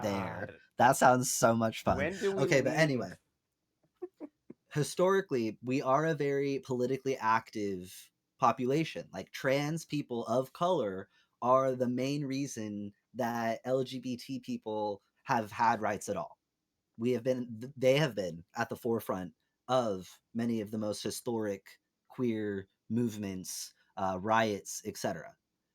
So it's not to say that we can't stand up for ourselves because honestly, trans women of color have done so much for the queer community at large, full stop. That being said, this is a pretty historical time that we are in right now, and we need everyday Americans to care. I know that this is a very small portion of the population, but that's like literally what makes this so crazy. And so I don't know. I mean, hopefully I haven't been talking too long, but that's what I have to say about that. Yeah, and excuse me. Shay's question. Where did it go? There it is. Thank you for the follow, by the way, Sliced Raven, and good luck, have fun, Bucket, on your next match. You got this. How would you like to see more trans representation? Honestly, in film and TV, I want to see more trans characters doing stuff. I played by trans people, and I get why Squid Game did what they did. But that character in Squid Game was awesome, and as soon as yeah, TVs and movies. We need to be. I want to see more film, more movies. Damn it. Oh yeah. No, I 100% agree with Abby because, like, yeah, representation matters. And every time I see a trans person in media, it is very affirming. I will say, I also really agree with what you said about hiring trans actors to play like trans roles. Like, again, that might not always be possible depending on a variety of factors. But I think in practice, if you have an autistic character, you should hire an autistic actor. Like, Excellent. like if you know what I'm saying? Just like, yeah, no, I full agree. stop. Like that's what representation is. Like, it's not how cool would that representation be? to like, well, it's and trans people want to be employed. People with autism want jobs, like whatever, you know what I'm saying? Like, it's if we're gonna have that representation, let's also provide that opportunity. I would say Twitch is definitely like one because I feel like I definitely have a good handful of trans mask creators that I'm aware of, but I feel like I don't know of anybody like the size of, let's say, Pearl Tees that I was talking about earlier, that trans feminine creator that I look up to. So, that would be cool. Um, Also, video games are something that I'm very passionate about. And like we had a trans mask character in Last of Us 2, which was pretty cool. That was super affirming for me because, like, yeah, I'm pretty sure that's the first trans mask character I've ever seen in a video game. And I fucking love video games. And so I would love to That's see pretty more of cool. that. Yes, Um, you are, Husky. I'd also say with as being in films and media, I don't want to, not a trope, not like not the punchline, because there's been trans characters, not I would say within the last like 10 to 15 years, and they're a punchline, and that's not representation either. Right. Absolutely. Yeah, there's honestly a few like cool non-binary examples too I can think of. I don't know if you guys have seen the show Billions, but there's a really cool non-binary character in that show, and like the fact that they're non-binary is like not super much a plot point. You know what I mean? And the thing is like there are trans jokes that like are funny that have nothing to do with like the trans, like the person being trans is the punchline. Does that make sense? Like there are ways to like Yeah, make jokes about trans people where like or situations or whatever the fuck where it's like that's not the punchline though, which I just feel like right. is more funny and it's like Humor more that thought we're gonna get. provoking. Yeah, yeah. Yeah, like there's And there's like just like there's ways to like gender's hilarious, bro, and like gender rules and shit like it is fucking absurd. So like it's worth investigating with a humorous lens because it is funny. Let's see. I think I have. How has Twitch helped you? How has Twitch helped me? Yeah. I mean, Twitch has helped me in a lot of ways. I feel like the sense of community I get through Twitch is really helpful. I love hanging out with y'all and getting to meet cool new people like Abby, right? I met Abby through the post guy 666 in chat, Dev, the homie. And I just love that that's the way Twitch works, right? Like it's like you just meet friends of friends of friends of friends. And I love gaming, like I said before, and I feel like a lot of the people I game with, I've also met through Twitch. And so it's just, yeah, a great way to find friends, to find community. And growing up the way I did, I dealt with bullies. I dealt with, I'm queer, I'm neurodivergent. Like, I get what it's like to be different and to feel like you don't fit in or, whatever. And I want to make people feel seen, to make people feel valued, and also to be that representation to the extent that I can. Like, I would love to just take up space and be who I am. And the fact that I found people who want to support that and be along for the ride and cheer me on is wonderful. Um, Dev asked about, I guess, outside of media, government or what? Well, I mean, government. We're doing pretty good in government. Uh, Outside of Congress, I know. My sister's town where she lives, they just elected their first transgender mayor. And then I met someone through my therapist, and she was running, and she ran for, I forget, like whatever district she's in, and lost, but she got like quite a lot of votes. So I think government's great, but I don't know. Gosh, I don't.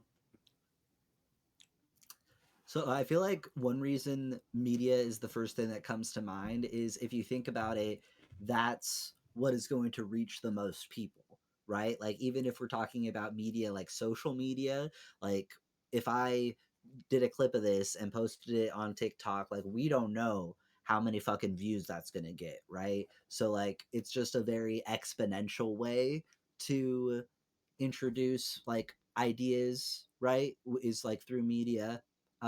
Politics is another one that comes to mind, I think, because again, that's on like a higher scale of of humanity, right? We're a mayor of a town or the governor of a state, and again, that's representation on a larger scale because more people are aware of like who the heck that is and why that's important, right? Because again, and in that case, that is a trans individual who wields power to hopefully like affect society, right? So then that's not only representation, but you know, it's representation in another way, not just visual representation, but representation is in, yeah, I pay taxes too, right? And so now there's somebody that might align with my interests who is now in power and can use that tax money that to actually affect my interests in a way that wouldn't have otherwise happened. um I also would like harken back to what I was saying about kind of like that daily activism. Like I feel like me being out in my Pizza Hut was like representation in its own way, right? Or again, me just being out about it. Me like I know for a fact that I was one of the very first trans students that my high school ever had, because they had to have some meetings about how they were going to handle which bathrooms I used and what facilities I had access to and this, that, and the third. So like my representation, me just being who I was, existing where I did, informed policy, right? Which would then go to affect other people and helped like pave the way for those that came after. So I think there's a lot of different ways to think about representation, and I feel like that's why it is important to ask oneself, going back to one of Abby's earlier questions, like what can I do um, to hopefully make the lives of those who come after me a bit easier. That was one of the reasons I also documented my transition on YouTube, because I found a lot of value in trans men of the past who had done that and had talked about the changes they experienced or how to update your documents or whatever it was, right? And I appreciated that, and it made my journey easier, and I wanted to be able to like pay that forward. So I feel like there's a number of different ways that can look. Um, but the last thing I'll say about it too is at one point I wanted to become a teacher, and I was an after school program teacher.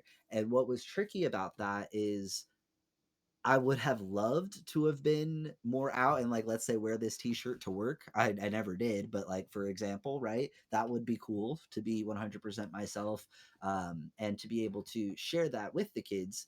But like, there's a number of reasons why people would be uncomfortable with that.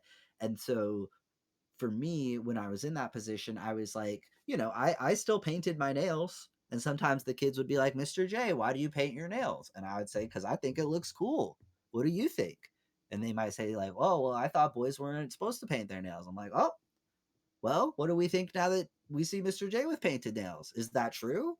Or is this an example of, okay, maybe I guess that's not true because he was a boy with painted nails, right? So, it all depends, but that's kind of what representation means to me, why I think that media is the first thing that people think of, and why politics is another good example and important, because then there's like also power there that you know is real. Moonshine says, Yeah. sorry, go ahead, No, Abby. no. I was gonna read her question. Go for it. About trans youth. What do we need to do to help? What ways do they need help, and how can we support them? And what do you think would have helped you if you came out in middle school? Oh my God! If I came out, well, if I got, if I can't even imagine coming out in middle school because high school was not fun for. I don't know. It wasn't. I wasn't miserable, but it wasn't. I got picked on a lot, so I don't think it would have. Yeah, I don't know, because you think what do they need? Well, one, we need to listen to them. I'll go back to my earlier point. I think listening and talking with them and listening to how they're feeling and acknowledge that that's valid. That's a start. Um, how do we do it? God, I don't know. And I don't know what would have helped me if I come out in middle school. Uh, Probably, yeah, a lot of distractions like video games, probably.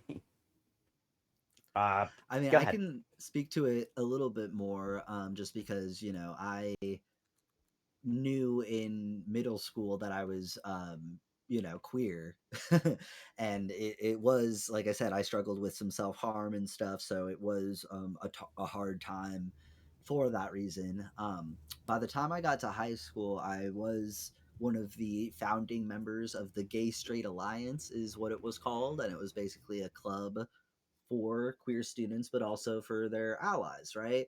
And I think an existence of a club like that in a middle school would be great, because there are definitely kids in middle school that know that they're queer or trans by then.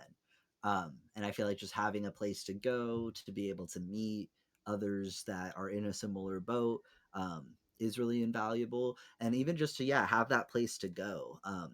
I think I've seen teachers that have like a safe zone poster on their classroom and stuff. That's a great way to indicate that they're like a safe person to come to with these sorts of things. And like, even have, let's say, their lunchroom open or their classroom open at lunch for kids to be able to eat in there if they don't have a safe and comfy place elsewhere to eat. That's the kind of stuff that, again, I was sort of hoping to be able to do if I did pursue becoming a teacher, but there's a number of reasons why I didn't. But part of the reason why is because one thing I dislike about being trans is its inherently political nature. No part of the fact that I'm trans has to do with politics to me, if that makes sense. It's just like a fucking side effect, which is like crazy. It's a very inconvenient, stressful side effect of being trans, is that you are a political hot topic. And why? But anyway, um that just makes it harder because, again, like, who knows what kind of policy they would have about whether or not I can paint my fingernails, or what I am allowed to talk about in class versus not talk about in class. But the thing is about these clubs, I feel like some people would think that this is like a club to like promote queerness, right? Like, oh, we can't have a gay straight alliance at a middle school because that's going to like somehow make the kids gay. I But how that process would actually work, I don't understand. That seems to be the argument. I'm not really sure how that would even begin to happen, but that's what people seem to fear. But the fact of the matter is, like, that space was very valuable at the high school level, um, for a number of people, bro. We had people come to our meetings that were definitely not queer and just had nowhere else to go. Right, we were the place they could fucking come listen to music, come color, come fucking spaz out, dude. Like, it was a good group of kids. But yeah, I think those sorts of safe spaces are really important, and it would be lovely if more schools had a actual club, or like LGBT center. You know what I mean? Like, by the time you get to college, they have those different centers for identity groups, which is obviously helpful. But yeah, I think hopefully there's at least one teacher with that kind of poster in their classroom, across America. But that's the thing. I don't know if there is one of those teachers in every single school. And that's the part that's sad. And then you get worried about those kids, dude, because, they just don't have a whole lot of resources. They don't have a whole lot of information. They probably feel really alone. And that's what makes me sad. But these are also the kids that are on YouTube and do, look for queer content and queer creators, to hopefully get a sense of community that way. So I'm a very 18 plus channel. If you are a child, do not watch me. But Oh yeah, same here. that but I remember being, again, a queer teenager watching those kind of YouTube channels, and that's why I wanted to start one, to help others. So And I guess to kind of piggyback off of that, I think that's kind of where we come in. Is like we can't be, we unfortunately can't go into school and just pull kids aside and talk to them. But with a format like this and a platform like this, the world is our oyster. Like we can reach anyone, and I think that's why you know when we're starting our stream having the tags at the bottom. That's how I found Dev. I was looking for trans streamers, found his butt, and I was Nice. like, I go, okay, I live here now. I'm moving in. I'm moving in. And oh my god, it's been love Dev. He's great. So I think stuff like that is also super beneficial, and it starts. I want to say it starts at school. It doesn't necessarily start at the home, because for a lot of kids, school is probably their safe their safe space where they can be themselves around their friends and whatnot, and not get bullied and yelled at home. So it's for me to me, and maybe I don't know if you agree or disagree. It starts at school, like the No, I mean school I has to agree, and be again, like behind them.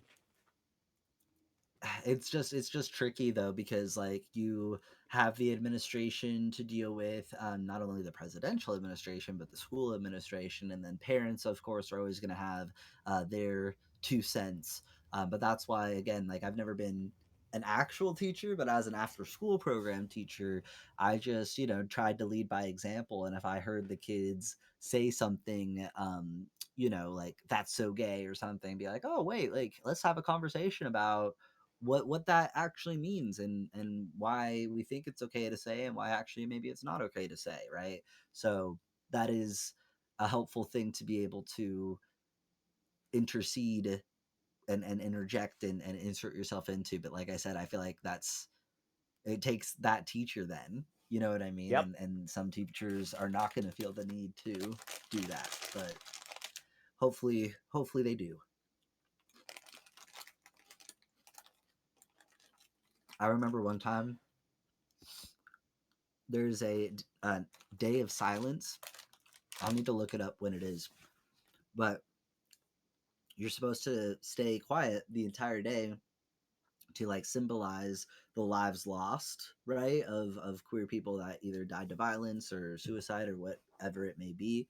And so when I was the president of the Gay Straight Alliance at school, we organized like this day, and we put out information about it. And we had these little info cards people could give to their teachers to like explain why they weren't talking for the day. Oh, And that's really I cool. remember it was a very fun, well supported event in a lot of ways. But I remember giving my little card with the information to my Spanish teacher at the time. And for whatever reason, she decided to go into a story about how one time she had tickets to go to Disneyland, but it was on gay day and she didn't know it was on gay day, and how like horrified she was that she brought her kids and that she wanted a refund and this and that. And I was just like standing there staring at her because I'm not supposed to talk. So I have no way to respond to this story. But I just thought, what what thought process to decide to tell that story at this moment. Like, my goodness. But anyway, shout out Miss Soto. Her sneeze was so cute. It sounded like a Pikachu when she would Oh, sneeze. that's cute. Yes. Um, take one that I have. I guess we kind of were talking about this. Um, but what is trans representation? Why is trans representation on Twitch so important? Yeah, I mean, I feel like we covered this. It's important because trans representation everywhere is important. And on a platform like Twitch or any kind of media, that's what people are watching for entertainment. And so it has the potential to reach an exponential more amount of eyes. Um, that's one thing I had to kind of like decide for myself, because yeah, it's one thing to like not be stealth in your personal life, but then as soon as you decide to not be stealth online, like there's not really a way to go back into that closet, you know what I mean? But I kind of decided like I'm just who I am. People can, it's not, it's just a decision I made, because like I said, there was a time where I did the stealth thing, and that's valid if that's the way people want to live their lives. And then I've decided to just be out in the open, which is like, scary in its own ways sometimes, for example, whenever we try to have a Jackbox night, we almost invariably have somebody come in and try to troll us because Yep. people got nothing better to do with their time.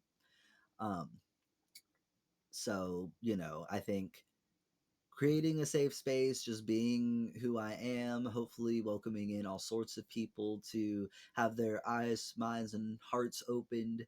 But yeah, like, to see the success my friend Pearl Tease has had is wonderful, and I can only imagine how inspiring it would be if I knew of any trans men creators of her size, but I don't. If anyone knows of like a trans man Twitch streamer who's a partner, let me know. I don't know anyone. So, I wanted to oh, did someone redeem? you did. Oh yeah, I did.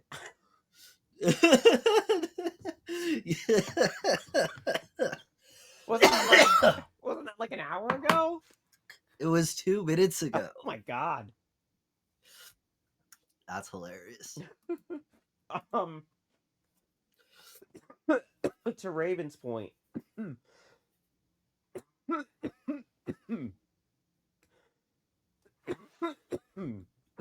Can't fight it.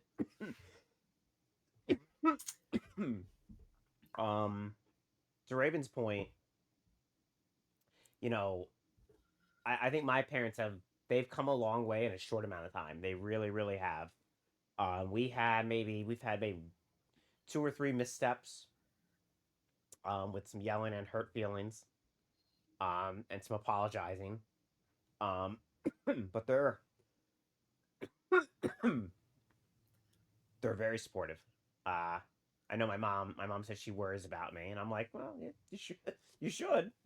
But I called them sometime last month, National Daughters Day, and we're talking, just catching up, and my dad goes, "So today's National Daughters Day," and I go, "Oh, yeah, it is." He goes, "So happy National Daughters Day," and I know it's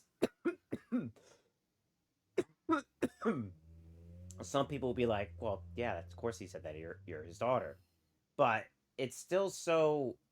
I don't know. It's just seeing them actually making the effort. It I don't know. It hits different. I don't know if I'm making sense Oh, for sure.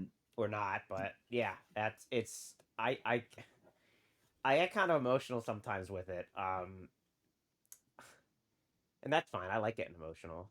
Um, I have one resident. Her name's Rose. She's cute as a button. She tells me every day when she sees me, every day. I could walk in there right now with I have sweatpants on. Other than this, I could walk in wearing this, and she'd be like, "Oh my god, you look so beautiful. Let me get a look at you." No matter what I wear, she's sweet, and she says that to everybody. But you can't give her a compliment. um, so this was a while ago. So she calls me her best friend. So I try to always say goodnight to her before I leave. Um, so I'm doing that the one after one night. She goes, call your mother and tell her she has a very lovely daughter. I was in tears. That's very sweet. Tears. I calling my mom.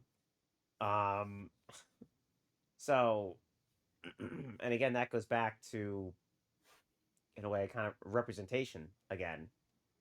I think just seeing us in public is representation. Yeah. And that's kind of what you were saying earlier about I'm your pizza delivery guy.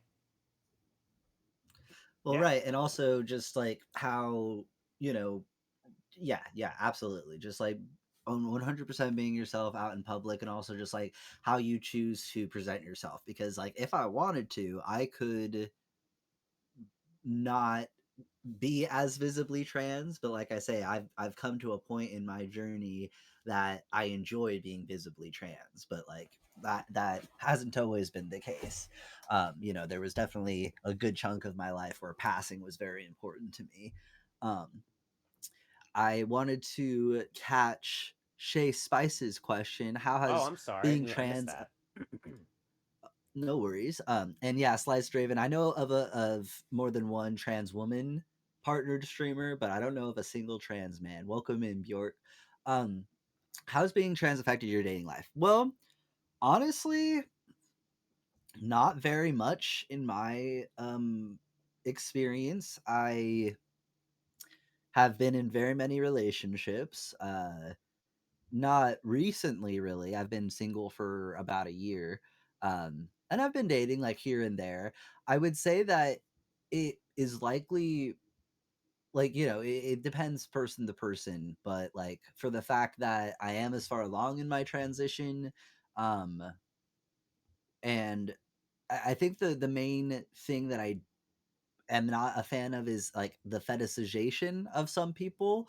Like I remember at one point there was some guy that told me, he was like, "Oh, you have my ideal top half and my ideal like bottom half," and Ew. that just made me feel like a centaur. Ew. I'm like, I'm not a centaur, like, you know what I mean? But that was like one of the first times that I felt like my body was being fetishized, and I was like, well, that's uncomfortable. I do not Yeah, enjoy this. that is Um, fucking gross.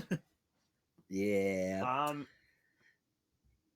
I wanted to go back real quick. I have one final comment about representation, and like I can tell you, when I go out in public, if I see another trans person like help like working there, I immediately feel safer because I know, okay, this place is more or less cool with trans people, and there's a, I have an ally right there. So I don't know if I'm making sense. Oh, totally. Yeah, I Um, love seeing. Well, I think that's again 100% a great point, because I always feel that way too when I see another trans person out and about, and I feel like that is why I also want to be visible, because like, yeah, if that's how I feel when I see somebody else, then I want everybody to be able to see me too. yeah, it's such a sigh of relief. I mean, it's a sigh of relief when I interact with a just another queer person. I had to get work done on my car at Mavis, and the woman that helped me was, she was a lesbian. So I just immediately just felt like I just felt better, like, and I never have any trouble at Mavis anyway. But I'm not there a lot, like, so I look a lot different each time I go. Um, Sure. but like super nice, and she even commented because my photo is in my license is like 8 years old. So she goes, "I like your hair better the way it is now." So it's like just us being out there, I think helps one another in more ways Yeah. than one. Like it's not like, okay, cool, that trans person's a manager of a Walmart. Good for them. No, it's, oh wow, I can come here now, and if I have an issue with anything, I can probably go to that person. Yeah, It's 100%. Yeah, it's not just about it's not the title. Like, I guess that's But really that the too, best way to though, put it. that can also be inspiring to someone if they Oh, realize like, oh, absolutely. like I never realized I could get to be a manager of a Walmart. Bjork is asking, how did you figure out you were trans? Ooh. Um, well, for me, I was never a girly girl at all, even a little bit. That was just never who I was. Um, and I always thought of myself like as a boy and stuff. Like I remember when I was like 5 or something, somebody explained to me that I would have to like wear a shirt all the time, and I was very upset by this because I was like, what the fuck does that even mean?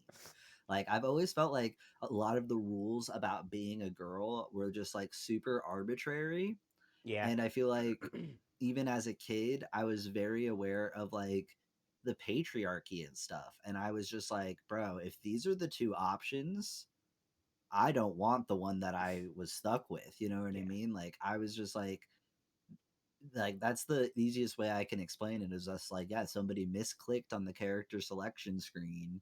And I like that one.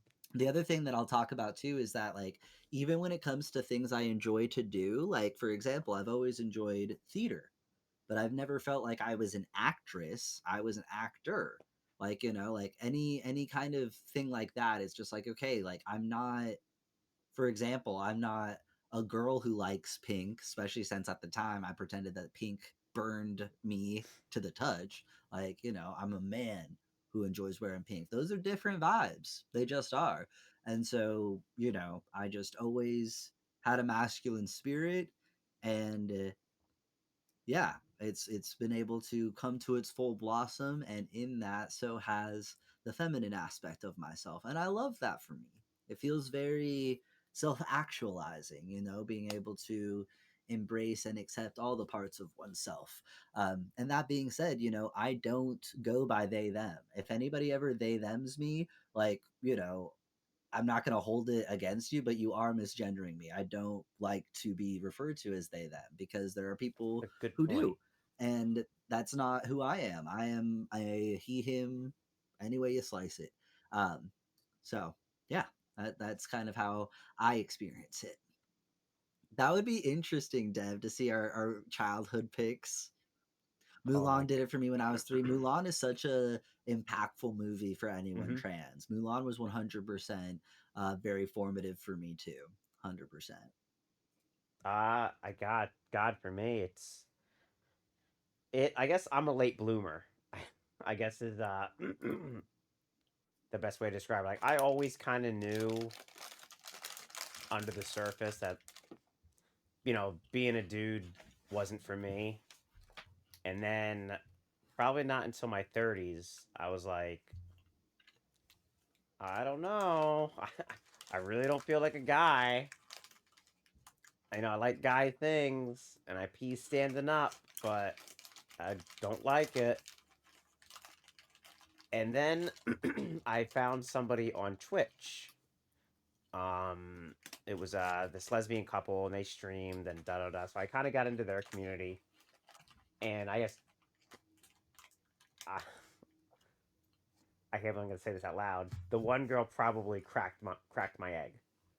Um, I think my feelings for her kind of persuaded me to finally explore this side of me. And it wasn't until I moved up here and moved in with that person, at 35 is when I finally was like, okay, I'm on my own. I can do whatever the hell I want now. I can wear whatever the hell I want. And from there, I just kind of identified as gender fluid for quite a while.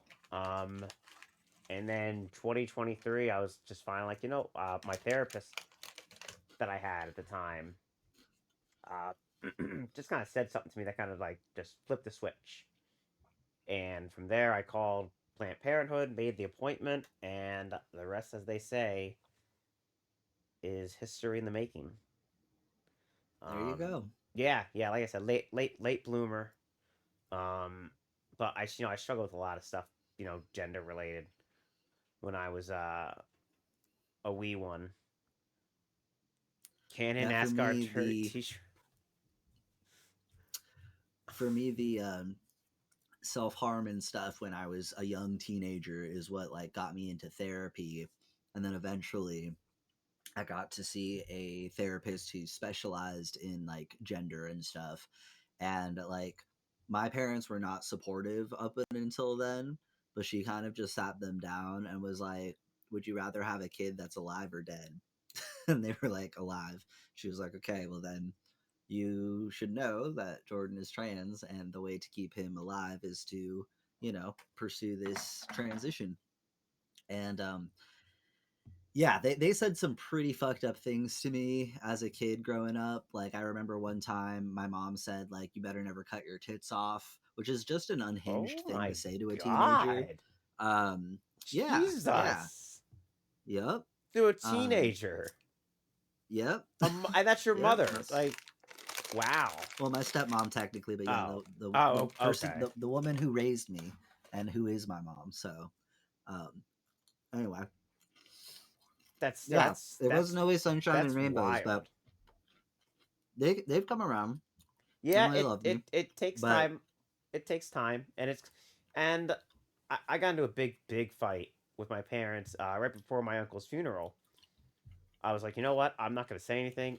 I'm not gonna tell them. I'm not gonna ask them. if they ask me, I will tell them how I'm going. That I'm going as Abby. But if I'm not going to tell them, so they end up calling me, or I think they texted me, and I was like, well, I'm gonna wear. I plan on wearing a skirt, and it was this big fight, and I remember I hung up with them. I was in tears. I'll never forget. I was at the laundromat. Um, and so I called my older sister, who's been very supportive.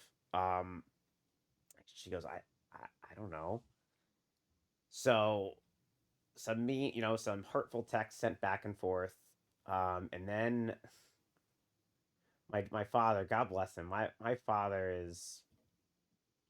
he's my hero. I love that man. I love Mr. Abby's dad. He sends me this really long text, essentially owning that, hey, we're assholes, you know, sorry, but it takes patience, and we've come a very long way, and I already told you about. You already know how far we come. Um, Jesus Christ, everything's falling You okay? apart. Yeah, I mean, oh gosh, I had another thought that I was gonna say that I was holding on to until you were done with your story. What was I going to say? Oh, well, when it comes to my grandma, so I live with my grandma right now. Not the one that's about to turn 100, but the other one. And I've been living with her for like about like 5 years now. But when I first moved in, she was like the last person in the family still using the wrong pronouns. And this has been a while. And Wow. so it was really difficult when I first moved in, as one might imagine, because I've not dealt with getting misgendered in fucking years. And like, I can grow a full beard and this, that, and the third. But something about having that enough time together, you know, was what got her to eventually come around and everything. But it's one of those like blessings in disguise, because when I first moved in, I was like, this is fucked. But now we are so much closer. So, to anybody who does not have the ideal relationship they want to have with whatever family member, like, life is long, sometimes people are set in their ways, and it certainly takes a longer time to teach an old dog new tricks. But I didn't have a whole lot of hope when I first moved in, and now I'm just so grateful for how close we are. So yeah, patience on both sides is a good way to put it, Dev. And I think, and I know Dev and I, I'm pretty sure him and I have had this conversation before. If not, I know I've had it with other people. Um, is you have to remember this, it's a change for them too. They had the minute we're born, I honestly believe this. Our parents are holding us in their arms, looking down, thinking, "Oh my God, we just made this," and they plan our whole lives for us. Like this is what we're gonna be when we're older. And Oh, obviously, for sure. there's some bumps along the way, and that path changes. But what's not usually on the road is transitioning, and it's hard for them because like they've known this they've known this one person their entire life, and now that one person is someone not completely different, but in their mind completely different. And again, it just goes back to listening and talking, and I think that's meeting, especially like I think having a strong relationship with your family is important. um it's just listening to them and hearing their side, and then telling them our side, the truth. Yeah, I mean, the thing that's cool also about my transition is like me and my dad, we have always had like a decent relationship growing up, but like he and I really like found our groove after I transitioned, because at the end of the day, he and I, like, the father daughter thing, it was just never really a thing.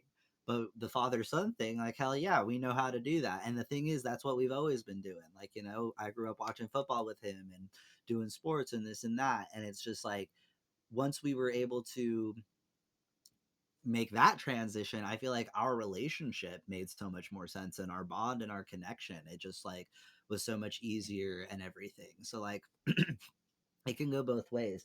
Shay, I see what you're saying with the Sunspot introduction. Here, I'll make you a deal. If you hit the follow button, I will get Sunspot. She's right there, and we'll do a little stream reduction. If you hit that follow, Sunspot will come over and say hello and say thank you very much. Also, Sunspot's birthday is in a few days, isn't it? Wednesday. I don't have my little flyer on this screen. Wait, I'll go get it. Yeah, you get it. Let's throw that up there. If you got anybody in my stream that's there, not, it is. That's not already following Pierce, click the link, go over there, give him a follow. So unfortunately, Abby, the way that you have it, I don't think it's a link, because you need to put the @ in front of my name. If you put an @ in front of my name, they can click on it. But if you see the +1 next to Abby's name, you can click on that. Come here, my girl. She was like in the middle of giving herself a bath. Here she is. This is the sunny spot. Easy to get a. Thank you, Nightbot. She was in the middle of her bath. She's like, "Why did you interrupt me, father?" Why? But she is having a birthday party. It is November 19th, which is this Wednesday. Where are you going? She was like all up on my desk earlier. Shay wants to say hello, you kitty. She wants to see how cute you are. So yes, this is the kitty. Okay, bye. But also, chat, let me show you this whole thing really quick, because look at her emote. Isn't her emote cute? Look at her face. And your baby. I'm just going to put her down here. She's just going to be right there chilling with us. Sorry, Abby, you were saying. No, I think, just it's about listening. And I know sometimes it's easier said than done. But I met at Pride last year. I sat at a bar and I talked to this mother, who their child was transitioning from female to male, and I guess the mother was saying how they want them to take down all the old pictures, from before they transition, and the mother was like, I don't know that I can do that. That's part of who you are or who you were. You can't. And I kind of was like on the side of the moms. That's not a bad thing. I think, holding on to stuff like that. I still have pictures around here of. I think holding on to the pictures versus like displaying them are very different things. And I think it depends on the comfort level of everyone involved. For me personally, especially when I first moved into my grandma's house and she was still misgendering me all the time, I was like, yeah, I don't want these pictures up and about. It was not helping her to move on and to see me for who I was today. That's only going to help her be Fair stuck point. in the past. And not only that, I didn't enjoy seeing it. Again, I feel like every trans person is different. If you're not triggered by those sorts of pictures of yourself from the past, then more power to you. I feel like they wouldn't affect me the same way now as it probably would have when I first moved in, but I feel like again that has more to do with where my grandma was at with my transition, if anything. But my mom offered to digitally redo the pictures basically to make me have short hair and stuff in the past, which I don't think is necessary. But I just feel like how I can see both sides certainly, but my mom was willing to go back and edit pictures to make me feel comfortable, which I thought was really thoughtful. Again, not necessary, but yeah, I think it really depends, because nowadays, if I see a picture of myself back when I had long hair and stuff, I don't know, I'm just like, oh, that's a beautiful young kid, because I was a pretty girl. I'm a very handsome man.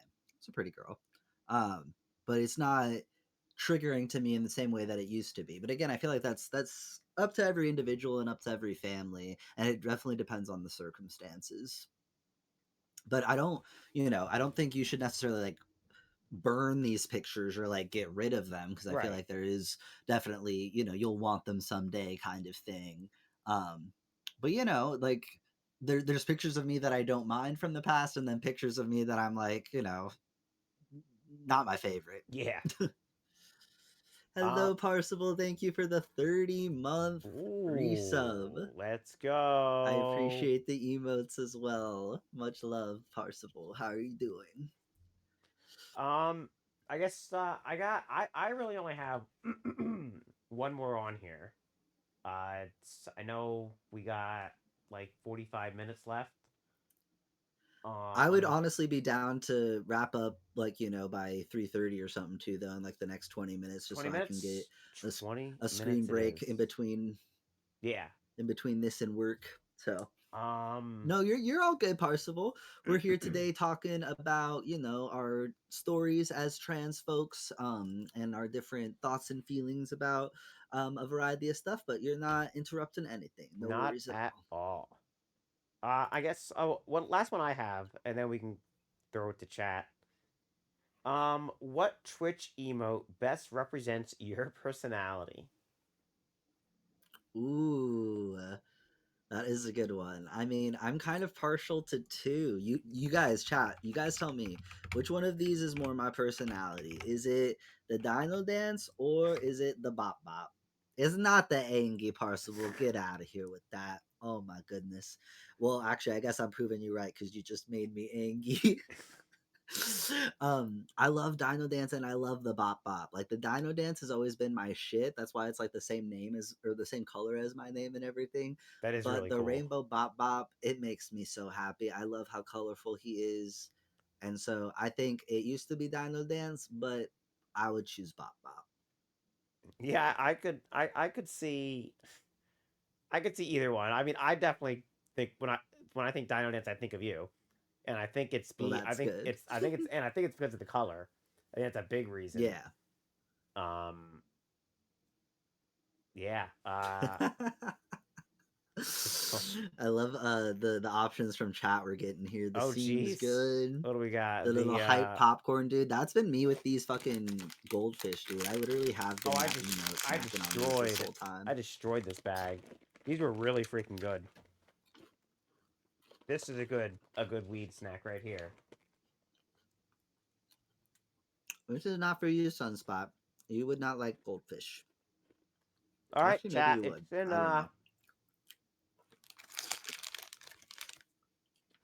It's up to you. Do you guys have any questions for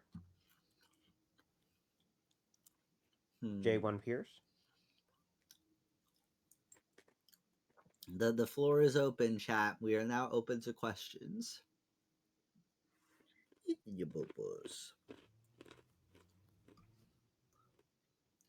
Y'all, I'm gonna go on a 30-minute drive to get weed after this one way. Oof. Are you gonna have a podcast locked and loaded, Dev? I'm happy you're gonna pick up though. Let's go. Wait, I thought you couldn't do the weed. Just because of me? Well, shucks, that sure makes me feel special. Yeah, chat, by the way, go follow Hey There Abby if you haven't already. Please. She is a wonderful variety streamer, and this was her idea to even do this whole shindig. So y'all should definitely go check her out. She does other interviews like this, variety gaming, and yeah. So Shay, is the weed just for you? None for Dev? Well, sheesh. Oh, what kind of weed do you like, Shay? That's fucked up. Fair enough, Dev. Fair enough. What's fucked up? No, that they were gonna drive all the way out there just for Shay to get weed, and Dev can't have any. Well, he says he doesn't for reasons. And they are good reasons. There you go. Yeah. Well, I hope you're doing it for a good reason too, then. Not just for shame. I'm excited for you, buddy. He has beers I can't drink, so there you go. Oh, there you go. You guys balance it out. Bro, Dev, would you ever do like a high stream, bro? Because I would love to see you high, bro. Or at least just like hop into a VC or some shit, bro. I would love that, dude.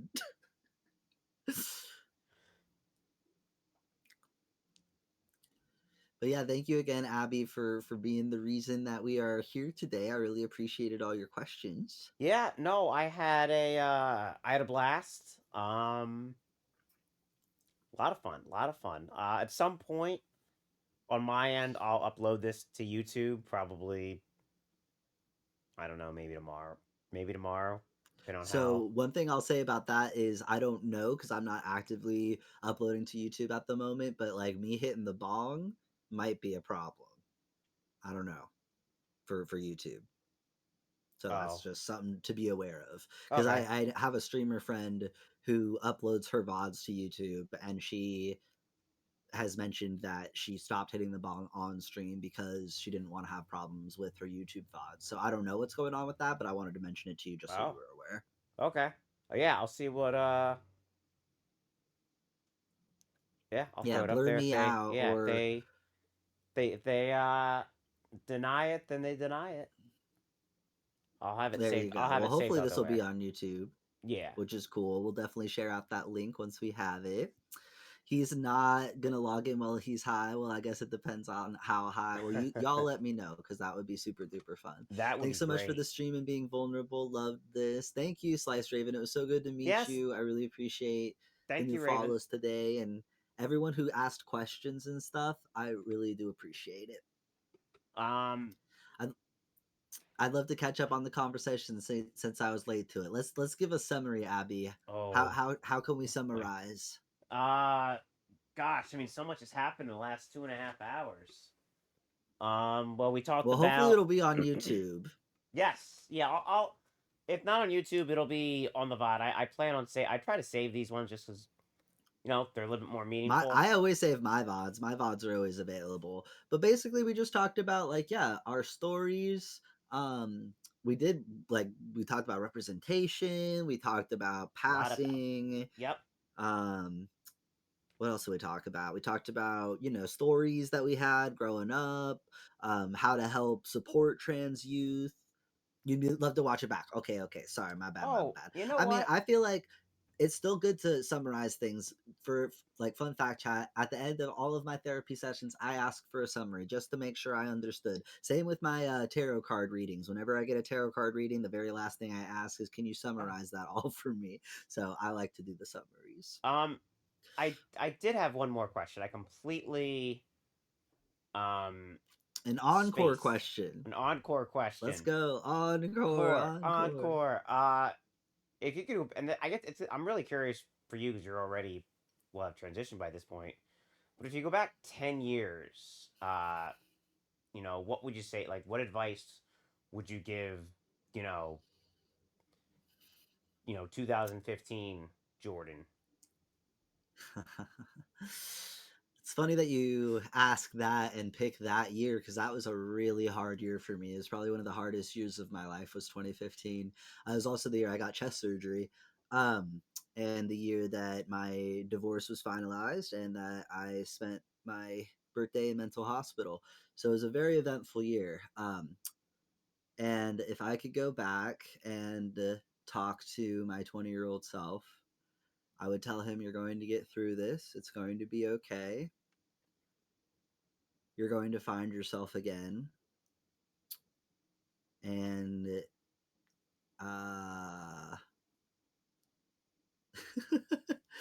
there's probably some more specific things, but I'll leave it at that. And Dev wants to know, what would your younger self think of you now? Do you want to take that one first, Abby? Like childhood self. Oh my god. I guess it depends how old. If I would say, high schoolish / freshman in college, I don't. God, I don't know. I think I probably would have a lot of questions for myself. Like how did we get here?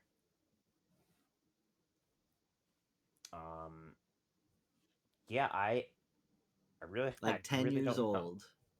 10 years old. Oh, What would like you 10 tell your years 10-year-old? old? Oh, What would God. your 10-year-old self think of you now? Me in 1992. What did I want? I wanted the real Ghostbusters and race cars. So I guess I probably would ask, why do I have boobs? And and why is my hair so long? 'Cause I never wore my hair short. I really wasn't allowed. I always had to get a haircut, and I always got the same haircut for like 15 for like 30 years. I got the same goddamn haircut. Um. So yeah, probably the boobs. That's a great answer. Um, I think this is gonna sound really morbid too. I'm sorry that my answers are like so serious, but No, I we're love doing it. it, right? That's I what love it. our chat is all about. So I lost my birth mom when I was 5 years old, which is why I say that my stepmom is pretty much my mom because she's been in my life since before my birth mom passed away. Um, and I had like a bit of a midlife crisis when I was about 9 or 10 because I was just very aware of the reality of death in a way that most 9 and 10-year-olds aren't. And I had a lot of questions that nobody had answers to, and I just have always thought these super big thoughts, way too big for a kid. So to be honest, even though it seems kind of morbid, like I already had like these struggles of just overthinking everything, even my own mortality at that young age. So it sounds weird to say, but I honestly think that my 10-year-old self would be proud that I'm still alive. I feel like I was one of those kids growing up that like I could never even like imagine myself as 30. So the fact that I've made it to 30, I feel like would be a huge surprise and relief to my 10-year-old self, in all honesty. Yeah. Well, we'll throw it to the audience one more time. Chat. Any Appreciate you, Dev. any final questions for our That was a guests? good question. That way, you guys had really good questions tonight. Thank you so much. My question is, how come Sunspot is trying to murder my hand? Look at I her don't. nom nom. Oh man, don't feed it to her. Oh, thank you, Shay. I Yes. appreciate that. I'm happy I'm here too. I've had a really beautiful life, and a lot of really positive things happened between 10 and 20, and also between 20 and now. So like, even though like, I was not having a good time as a 10-year-old, and 2015 was one of the darkest years of my life, I'm very happy that I've held on this long, and I just know that fun stuff lays ahead, even more adventures to come. The best. She is hungry. Why is she eating me? Ow. The best times are are yet to come, as the saying There you goes. go. You're All being a right. ferocious girl. Well, if I nobody remember when has I was a anything, primary school kid in the 80s, I used to wonder if I'd see the millennium out because it seems so many years away. I'm here for Sunspot's rights, but most importantly, her wrongs. I actually love that, Shay. Don't forget, chat, her subathon is coming up. It is on Wednesday. If you want to RSVP, you can do so in the Discord. I'm going to put the big flyer up for just a second. Abby, I'm sorry that I'm covering your face, but it's just because I have to get Sunspot a treat. No, it's okay. Shay, would you like it to be a tuna with salmon, chicken with cheese, or tuna with chicken? Oh, actually, it was Parsival. Sorry, Parsival. We're going to reward Sunspot for her bad behavior. You guys are honestly such a bad influence on her, I swear. It's going to keep getting better, bro. I hope so, man. I hope so. You're in Alliance, the cheese one, that is her favorite. This is the second to last cheese one, I think. Oh, you're spoiled. You're the spoiled girl. Only final before we sign off, if you guys liked what you saw and you're not following me, please do. I'm trying to do this a lot more. I'd like to do a lot more than next year. I'm definitely not doing one before Christmas. I'm trying to get, bigger as we go. I'm still shooting for Gwen Rose, the trans comedian in Chicago. I think that'd be really cool to sit down and talk to her. So working on that. And then, yeah, if you guys have any guests you want to see on here, let me know. I'm open. And yeah, thank you so much to Jordan for coming on and sharing your story and just talking. Absolutely, Abby. Thank you again for having me, because this was all her idea, chat. So please go show her the love and the lightning if you haven't already. I feel like I've made so many friends thanks to Twitch, and you're both in that group. All right, back at ya. Dev, I'm going to pretend that Sunspot is you, and I'm going to give you a hug. There you go. That was for you. Yeah, thank you also so much for being here. Abby, do we want to like double raid somebody, or what are you thinking? Could we? Yeah. Maddie We might as well, Braun. right? Yeah. If we could go pay my good buddy Maddie Braun a visit. I have a very special raid message for him, and it's gonna be here. I'll put it in the shared chat.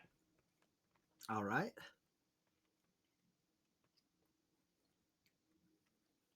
But yeah, thank you all again for coming through. I know this was a atypical time and a little bit of different content than we usually do, but I think it was a very interesting conversation. I loved it. And I do appreciate everybody who asked questions and shared their perspectives in chat as well. And I got some big ideas for 2026 and this Why format. don't we say something like Abby and J1 says hi or something like that? Would that be possible? Yeah. Yeah, hang on. You're just sunny spot girl. There we go. Let's go. All right. Everybody, please copy and paste what Abby just put in the chat. That is going to be our raid message today. And I don't know, anything else for you to say, Abby? I'll probably hang out with you guys either Sunday or Monday night for co-working vibes. And then, of course, Wednesday we have the subathon. So if you haven't RSVP'd to that, feel free to do so. We would love to have you. She is front and center right now. Front and center girl. I'm trying to show you guys her, but the subathon's in the way. There you go. What are you doing? I don't know how to do the raid from here. I can do it. No co-working tonight. Sunday and or Monday though. Sunday and or Monday though. I don't know what exactly I'm doing. Wait, what day is today? Sunday. No, Saturday. Yeah. Today is Saturday. Okay. Yeah. I honestly can't decide if I want to do co-working Sundays and or Mondays. I can't decide if I want to do one or the other or both. I need to figure that out. All right. Well, I know how to. Well, so Abby, if you go in your chat and go /raid and type out the name, that's one way you can raid. Oh, that's the wrong thing. I don't see Maddie Braun live right now. Yeah, he's. So I hit raid. Oh, I see him. I see him. I don't want to raid Pierce. He's right here. I am.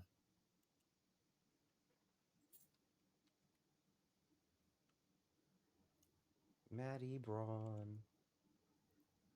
All right, I'm ready when you are. Okay. I saw him and then I scrolled past, I guess. Here, why don't we do this? If you're okay with it, why don't I raid into you and then you can raid into Maddie? Yeah. That works for me. All right, so I'm going to bring y'all over to Hey There Abby's corner of the intranet, and then from there we will raid into Maddie Braun. Thank you all for being part of today. If you missed any part of the conversation, I will have my VODs up, and it sounds like Abby will be uploading it to YouTube. So you will definitely be able to catch the full conversation those ways if you didn't earlier. I will see y'all either tomorrow or the day after that for co-working. I might even do a poll in the Discord to see like which day y'all vibe with more. I could even maybe do both. I don't know. I got to figure it out, bro. We've been streaming a lot, but I still want to get more consistent with the actual schedule. But thank you again, Abby, for having us, for having me. Yeah, and thank you so much, guys. This was a lot of fun. And yeah, just give me a second. I'm trying to get on the right scene, screen, stream. All right, we're gonna go click that button, and yeah, thank you, everybody. All right, we'll see you soon. We will see you guys in the future. All right, everybody's over here. And start raid. And everybody have a good night, and bye-bye.